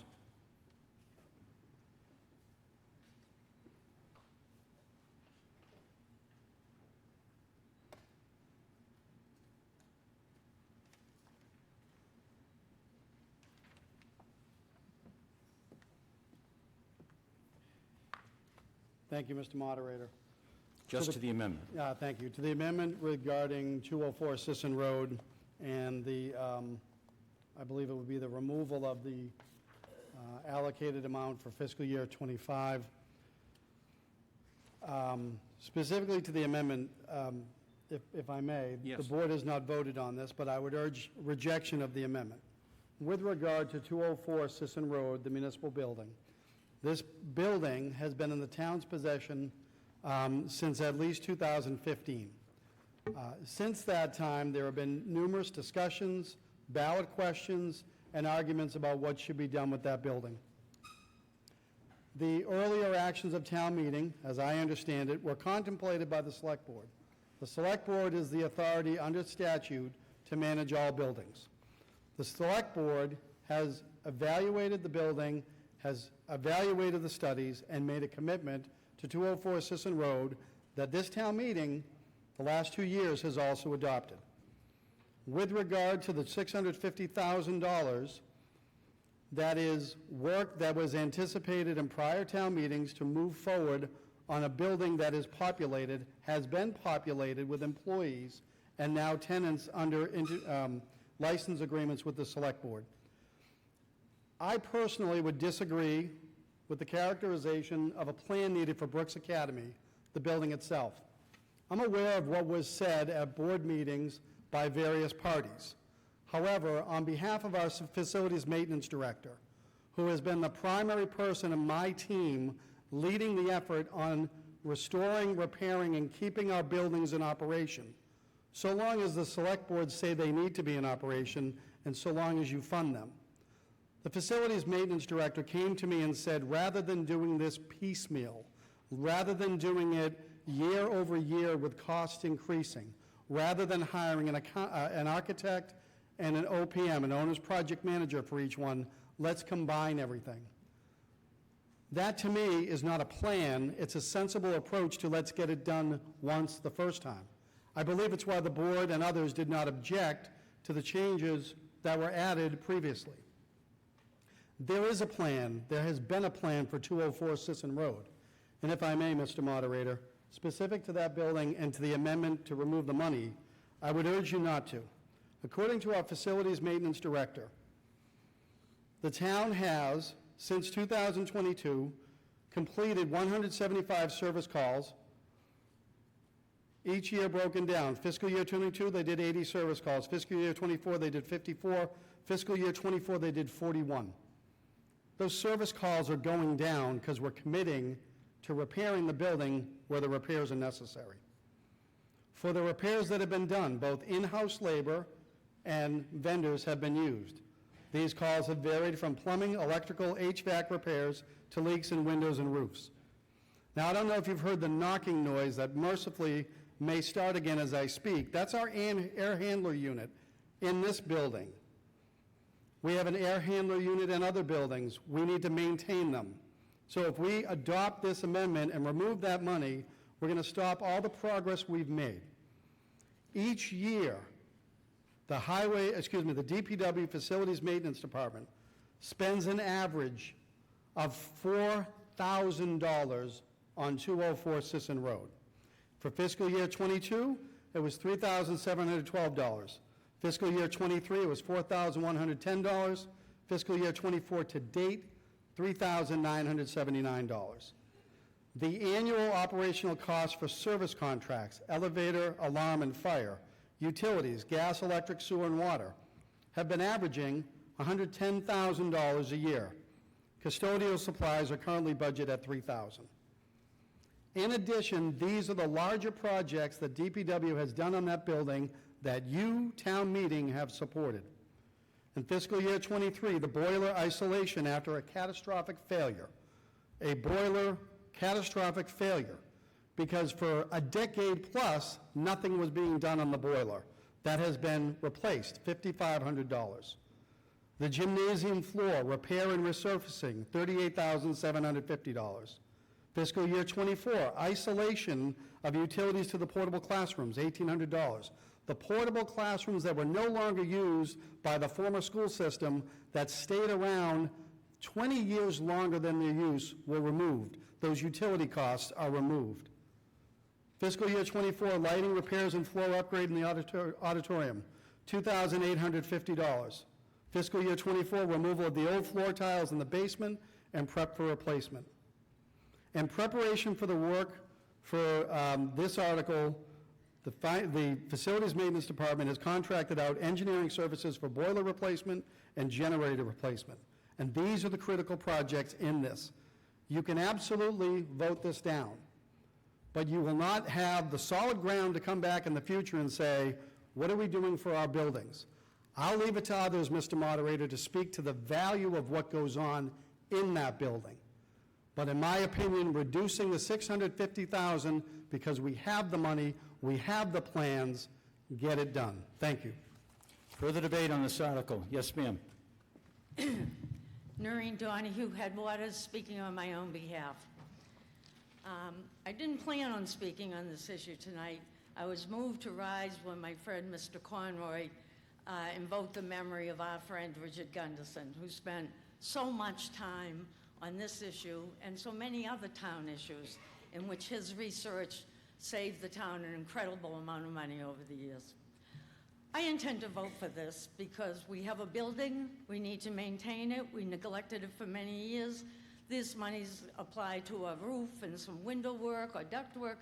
We absolutely have to maintain the building, so I absolutely intend to vote for this. But I do want to make this comment. During the stages when this project was ongoing, without going into all the details, and if I misrepresent a year, please don't jump on me because I didn't See if we have can this- see if we can focus on this amendment, which is just to delete the $650,000 for 204 Sisson. All right, I said that part, then I'll close with this. When all of these issues keep coming up every year, and part of the reason they do was the board said they were going to extend an agreement for 5 years, and then they were going to have a report, not the report from Mr. Gunderson's article, but they were going to have a report and make a vote whether to continue this as an enterprise. Certainly, we know you're going to vote to continue this as an enterprise, but there should have been an evaluation, a comment, or something. This is the 5 years, and yet we're going to go on piecemeal, and we're going to have these arguments every year. So I just would make the comment that I wish people would remember back to that 5-year promise, which ends in the spring of 2024. Thank you. Thank you. Gentleman in the middle. Yeah, Russ Laughlin, Paddocks Pond Road. I think people a lot of times conflate the issue, and this is to the amendment. I urge rejection of this amendment. I think people conflate the issue of the use of the building with the maintenance of the building. Regardless of what the town ends up doing with this building, and I fully support what it is currently doing with this building, regardless of the end use, we need the building to stand, we need it to function, we need the heat to work. So again, I strongly urge the town to reject the amendment.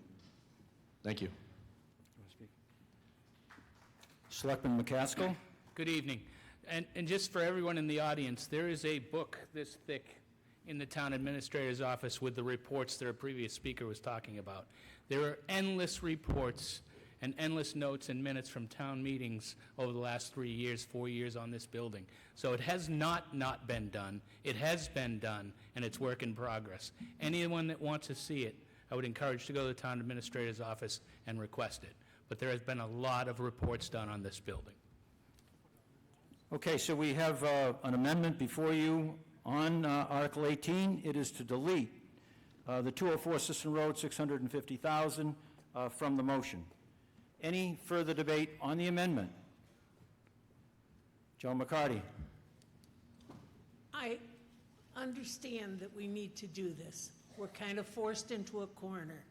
And for Michael to say there's a book this big in Town Hall, that wasn't what you told us at the meetings. You said you'd give us something to read, and not 800 pages. You would do something as professionals with a succinct report that says, even though you voted non-binding not to have it be what it is, we don't ever know how much anything costs. It's just blindly throwing money to 204 because that's our building. I'm worried about how much money our town has available that we're saying that we can do all these things so quickly. Any further debate on the amendment? Looks like you're ready for a vote. We have a main motion on the floor, which is accept and adopt as printed, and $2,892,000 be transferred from free cash, and we have an amendment that's before you now on this vote to delete from that the Sisson Road 204, $650,000. All those in favor of the amendment so signify by saying aye. And those opposed by saying no. The amendment does not carry. We're now back to the main motion as previously read. Is there any further debate on that? Hearing none, I'll put the main motion to a vote. All those in favor of the main motion on Article 18 so signify by saying aye. And those opposed by saying no. The motion carries. Article 19. See if the town will vote to raise and appropriate, transfer from available funds, or borrow a sufficient sum of money to fund the items in the table in your warrant for FY 2025 capital outlay plan. Mr. Hughes. I move that Article 19 be accepted and adopted as printed in the warrant, and that $2,402,000 be appropriated for purposes of the article, and that to meet this appropriation, $1,652,000 be transferred from the Water Enterprise Fund retained earnings, and that the town authorize the treasurer, with the approval of the select board, to borrow $750,000 and to issue bonds and notes of the town, therefore, pursuant to general laws, Chapter 44, Section 7 or 8, or any other enabling authority for the purpose of painting Pleasant Lake Avenue water tank, including all costs incidental and related thereto. Okay, the motion under Article 19 is accept and adopt. It's $2,402,000 be appropriated, and the appropriation is to be met with $1,652,000 being transferred from Water Enterprise Funds retained earnings, and the balance is to be borrowed, the $750,000 under clauses 7 and 8, and that's for the purpose of painting the Pleasant Lake Avenue water tank. Any debate on the motion? You look like you're ready for a vote. There's borrowing involved, so it's a 2/3 majority that's required. All those in favor of the motion as read so signify by saying aye. Aye. And those opposed by saying no. It's a unanimous vote, and I so declare it. Article 20. See if the town will vote to raise and appropriate, transfer from available funds, or borrow a sufficient sum of money to fund the items in the table below included in the FY 2025 capital plan. Mr. Hughes. I move that Article 20 be accepted and adopted as printed in the warrant, and that $75,000 be transferred from wastewater retained earnings for this purpose. Okay, the motion under Article 20 is accept and adopt, and the sum is $75,000. It's proposed to be transferred from wastewater retained earnings. Any debate? Hearing none, I'll put it to a vote. All those in favor of the motion as read so signify by saying aye. Aye. And those opposed by saying no. It's a unanimous vote, and I so declare it. Article 21. This is an article for an acquisition of a conservation restriction at 1039 Route 28. I'm not going to read the entire article. Mr. Hughes, do you have a positive motion? I do. I move that Article 21 be accepted and adopted as printed in the warrant. It's been moved and seconded that Article 21 be accepted and adopted as printed in the warrant. Any debate? No funds are being raised under this article. Hearing none, I'll put the matter to a vote. All those in favor of the motion as read so signify by saying aye. Aye. And those opposed by saying no. It's a unanimous vote, and I so declare it. Article 22. See if the town will vote to authorize the select board to acquire by gift, purchase, eminent domain, or otherwise a fee or lesser interest in a parcel or parcels of land within the town of Harwich, and to authorize the select board to expend the sum of $1,505,001 from the sale of land sinking fund, excuse me, pursuant to Chapter 44, Section 63, for acquisitions, including all costs and incidental and related thereto, said acquisitions determined by the select board to be in the interest of the town. And the select board be authorized to enter into all agreements and execute all instruments, including but not limited to orders of taking, as may be necessary on behalf of the town to accomplish the purpose of this article. Mr. Hughes. I move that Article 22 be accepted and adopted as printed in the warrant, and $1,505,001 be transferred from the sale of land receipt reserve fund, sale of land sinking fund for this purpose. Okay, the motion under Article 22 is accept and adopt. The sum is this, excuse me, the same as in the article, $1,505,001, and it's from the sinking fund for this purpose. Any debate? This involves a taking, potential taking of land, so it'll require a 2/3 majority to pass. All those in favor of the motion as read so signify by saying aye. Aye. And those opposed by saying no. It's a unanimous vote, and I so declare it. Article 23. See if the town will vote to amend the vote taken under Article 24 of the 2023 annual town meeting by adding the following language to the end of the motion, and further to authorize the Conservation Commission to acquire a conservation restriction pursuant to General Laws, Chapter 40, Section 8C, on 2 parcels of land located at 61 and 77 Bells Neck Road, Harwich, as shown on Assessors Map 18, parcels K2 and K6, for conservation and passive outdoor recreation purposes pursuant to General Laws, Chapter 184, Sections 31 through 33. Mr. Hughes. I move that Article 23 be accepted and adopted as printed in the warrant. It's been moved and seconded that Article 3 be accepted and adopted as printed. Is there any debate? Looks like you're ready for a vote. All those in favor of the motion as read so signify by saying aye. Aye. And those opposed by saying no. Passes unanimously. 24 is the start of the Community Preservation Act articles, and what I generally do is recognize the Community Preservation Committee for a report at the outset. These articles run 24 through, I believe, 30...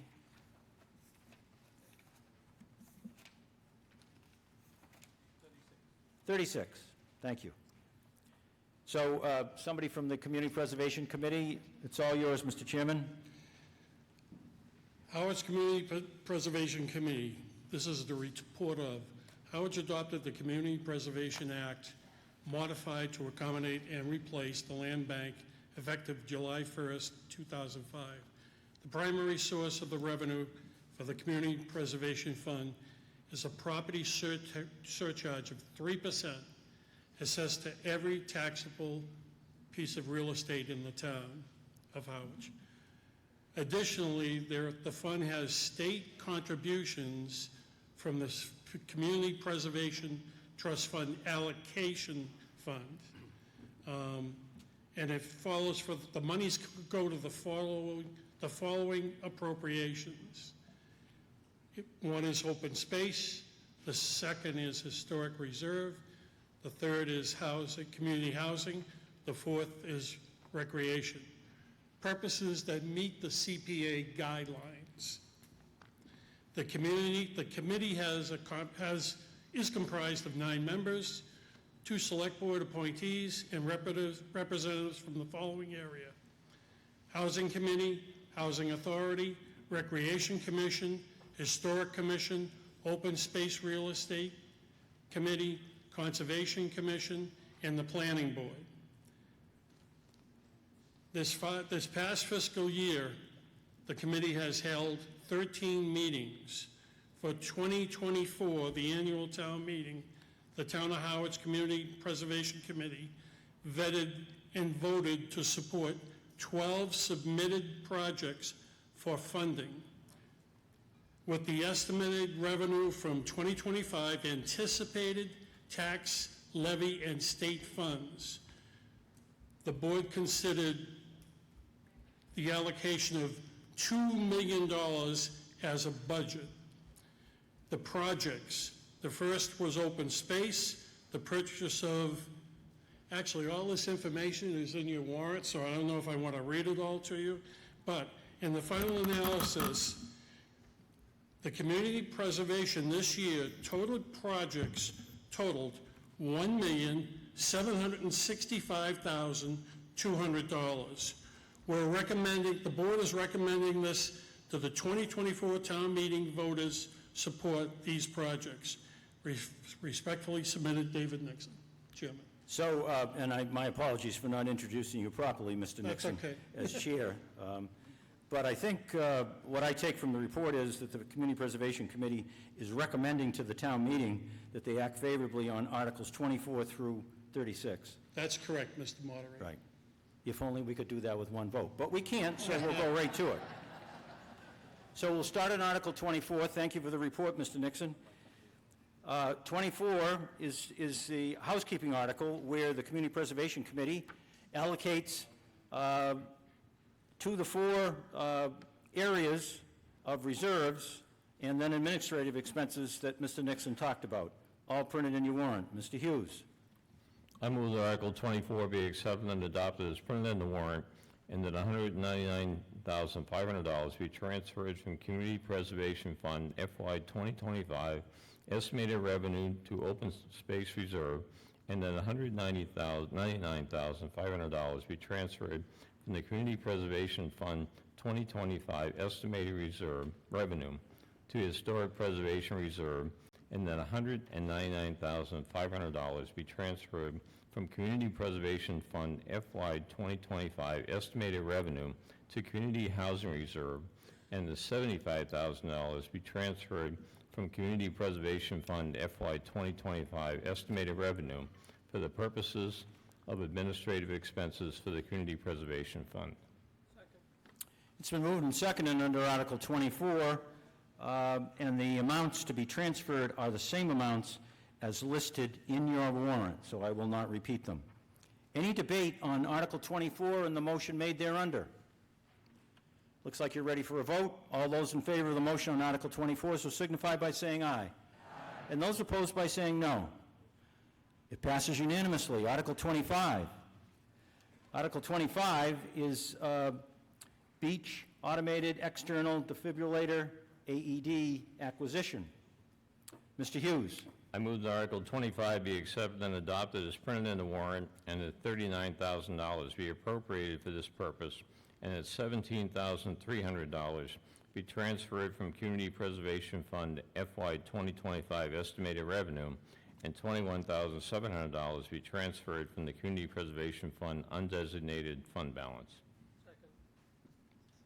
Motion under Article 25, accept and adopt. The sum is $39,000 to be appropriated, $17,300 from Community Preservation estimated revenue, and $21,700 to be transferred from Community Preservation Fund undesignated fund balance. Is there any debate? Hearing none, I'll put the matter to a vote. All those in favor of the motion as read so signify by saying aye. Aye. And those opposed by saying no. Motion carries unanimously. Article 26. This is for Cole Brook Trailhead and Public Access Project. Mr. Hughes. I move that Article 26 be accepted and adopted as printed in the warrant, and that $250,000 be transferred from Community Preservation Fund FY 2025 estimated revenue for this purpose. Motion under Article 26 is accept and adopt. The sum is $250,000, and it's to be transferred from community preservation estimated revenue. Any debate? Looks like you're ready for a vote. All those in favor of the motion as read so signify by saying aye. And those opposed by saying no. Motion carries unanimously. Article 27. See if the town will vote to fund, and it's $48,700 for a Harwich Police Scooter Club Street Soccer Pitch. Mr. Hughes. I move that Article 27 be accepted and adopted as printed in the warrant, and that $48,700 be transferred from Community Preservation Fund FY 2025 estimated revenue for this purpose. Obviously a recreational project. Yes. Motion is accept and adopt. The sum is $48,700, and it's to come from community preservation estimated revenue. Debate on Article 27. Yes. Hi, Jennifer Bramler, Weston Woods. And this is not debate, I just want to make sure that everybody understands how important this is to the community. So Bob Brackett started futsal in 2012, and it's been an incredible part of the community and for all our kids, and it's been something that's got them through the winters here in Harwich. And it's not just for the kids, but for the whole community and the families and the parents. And he's now trying to do the same thing in the summertime. And it's just been an incredible part for our community, and I just want to make sure that it has everybody's support. It's worth every penny. Thank you. Any further debate? Looks like you're ready for a vote. All those in favor of the motion under Article 27 so signify by saying aye. Aye. And those opposed by saying no. The motion carries unanimously. Article 28, see if the town will vote. This is Affordable Housing Trust Funds to appropriate $500,000 from the Community Preservation Act, and then it has the various pockets it's taking it out of. Mr. Hughes. I move that Article 28 be accepted and adopted as printed in the warrant, and that $500,000 be appropriated for this purpose, and that $199,500 be transferred from the Community Preservation Fund Community Housing Reserve Fund, and that $300,500 be transferred from Community Preservation Fund FY 2025 estimated revenue. Motion under Article 28 is accept and adopt, and the sum is $500,000. It's going to the Affordable Housing Trust. Any debate? Looks like you're ready for a vote. All those in favor of the motion under Article 28 so signify by saying aye. Aye. And those opposed by saying no. Motion carries unanimously. Article 29. This is for Lower Cape Housing Institute. Mr. Hughes. I move that Article 29 be accepted and adopted as printed in the warrant, and that $7,500 be transferred from Community Preservation Fund FY 2025 estimated revenue for this purpose. Second.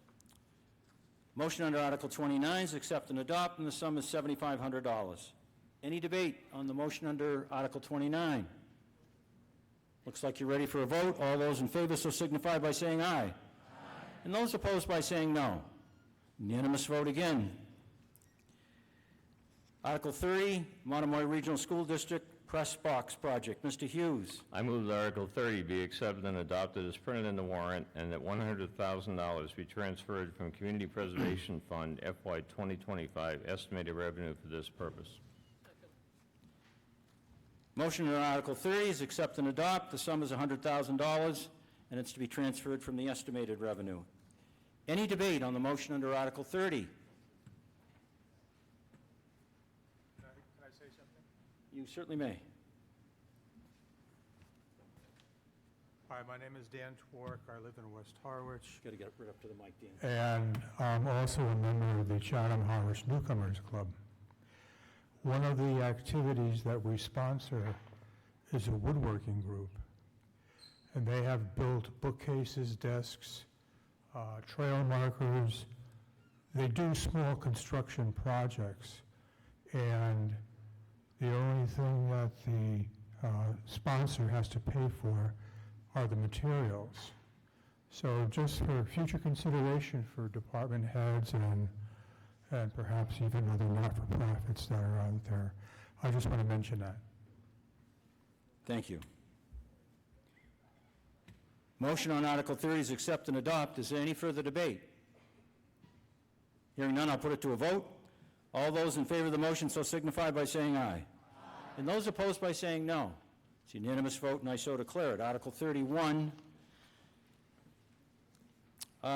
this is for the North Woods and Water Supply Project.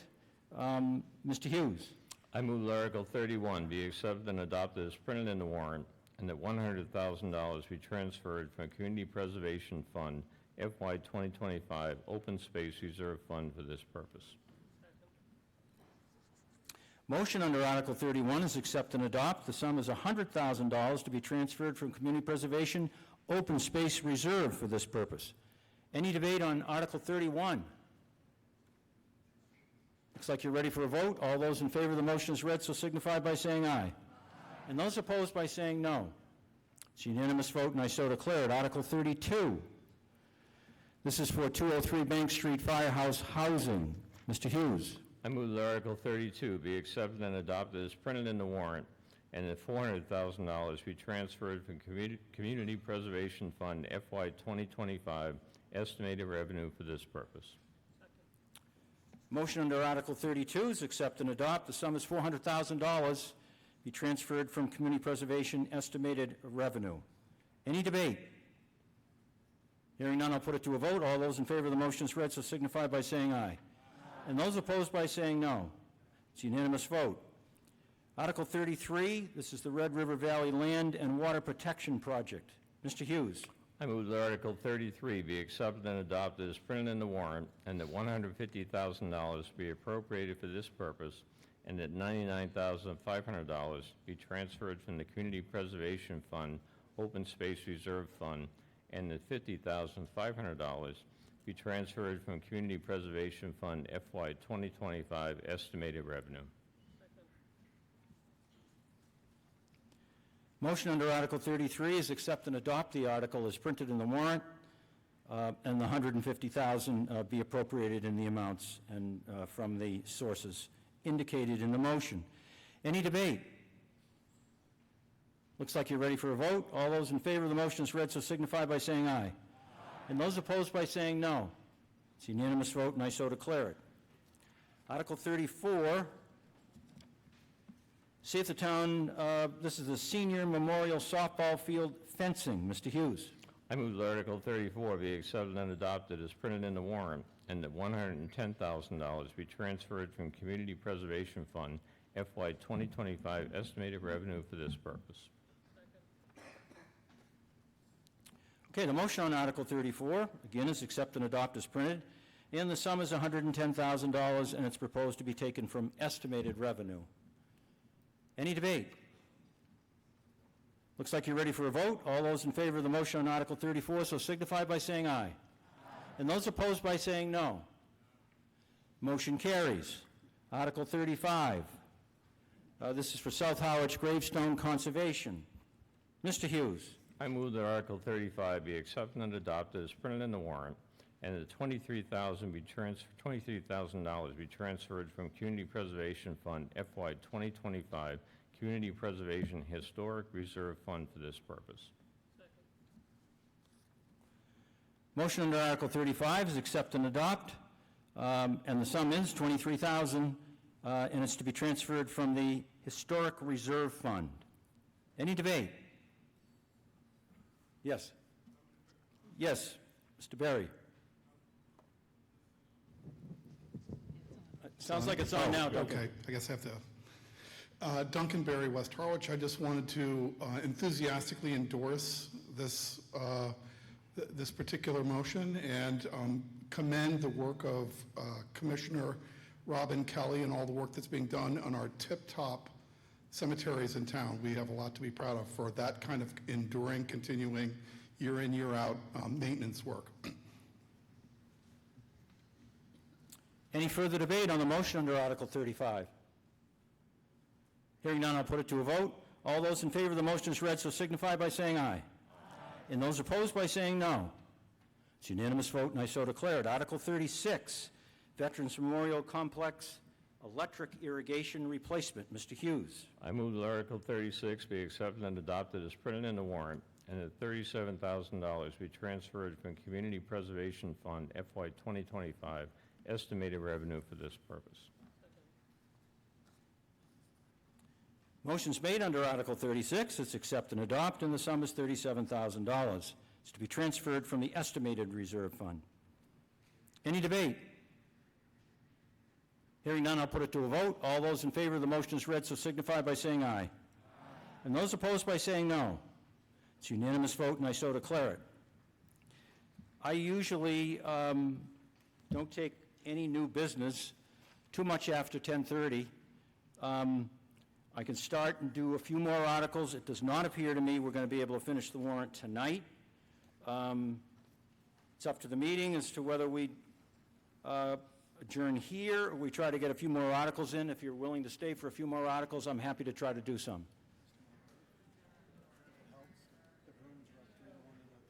What's that? I'm advised the Bruins are up 3-1 in the third period, so you don't have to go for that. So is the sense to try to do a couple of more?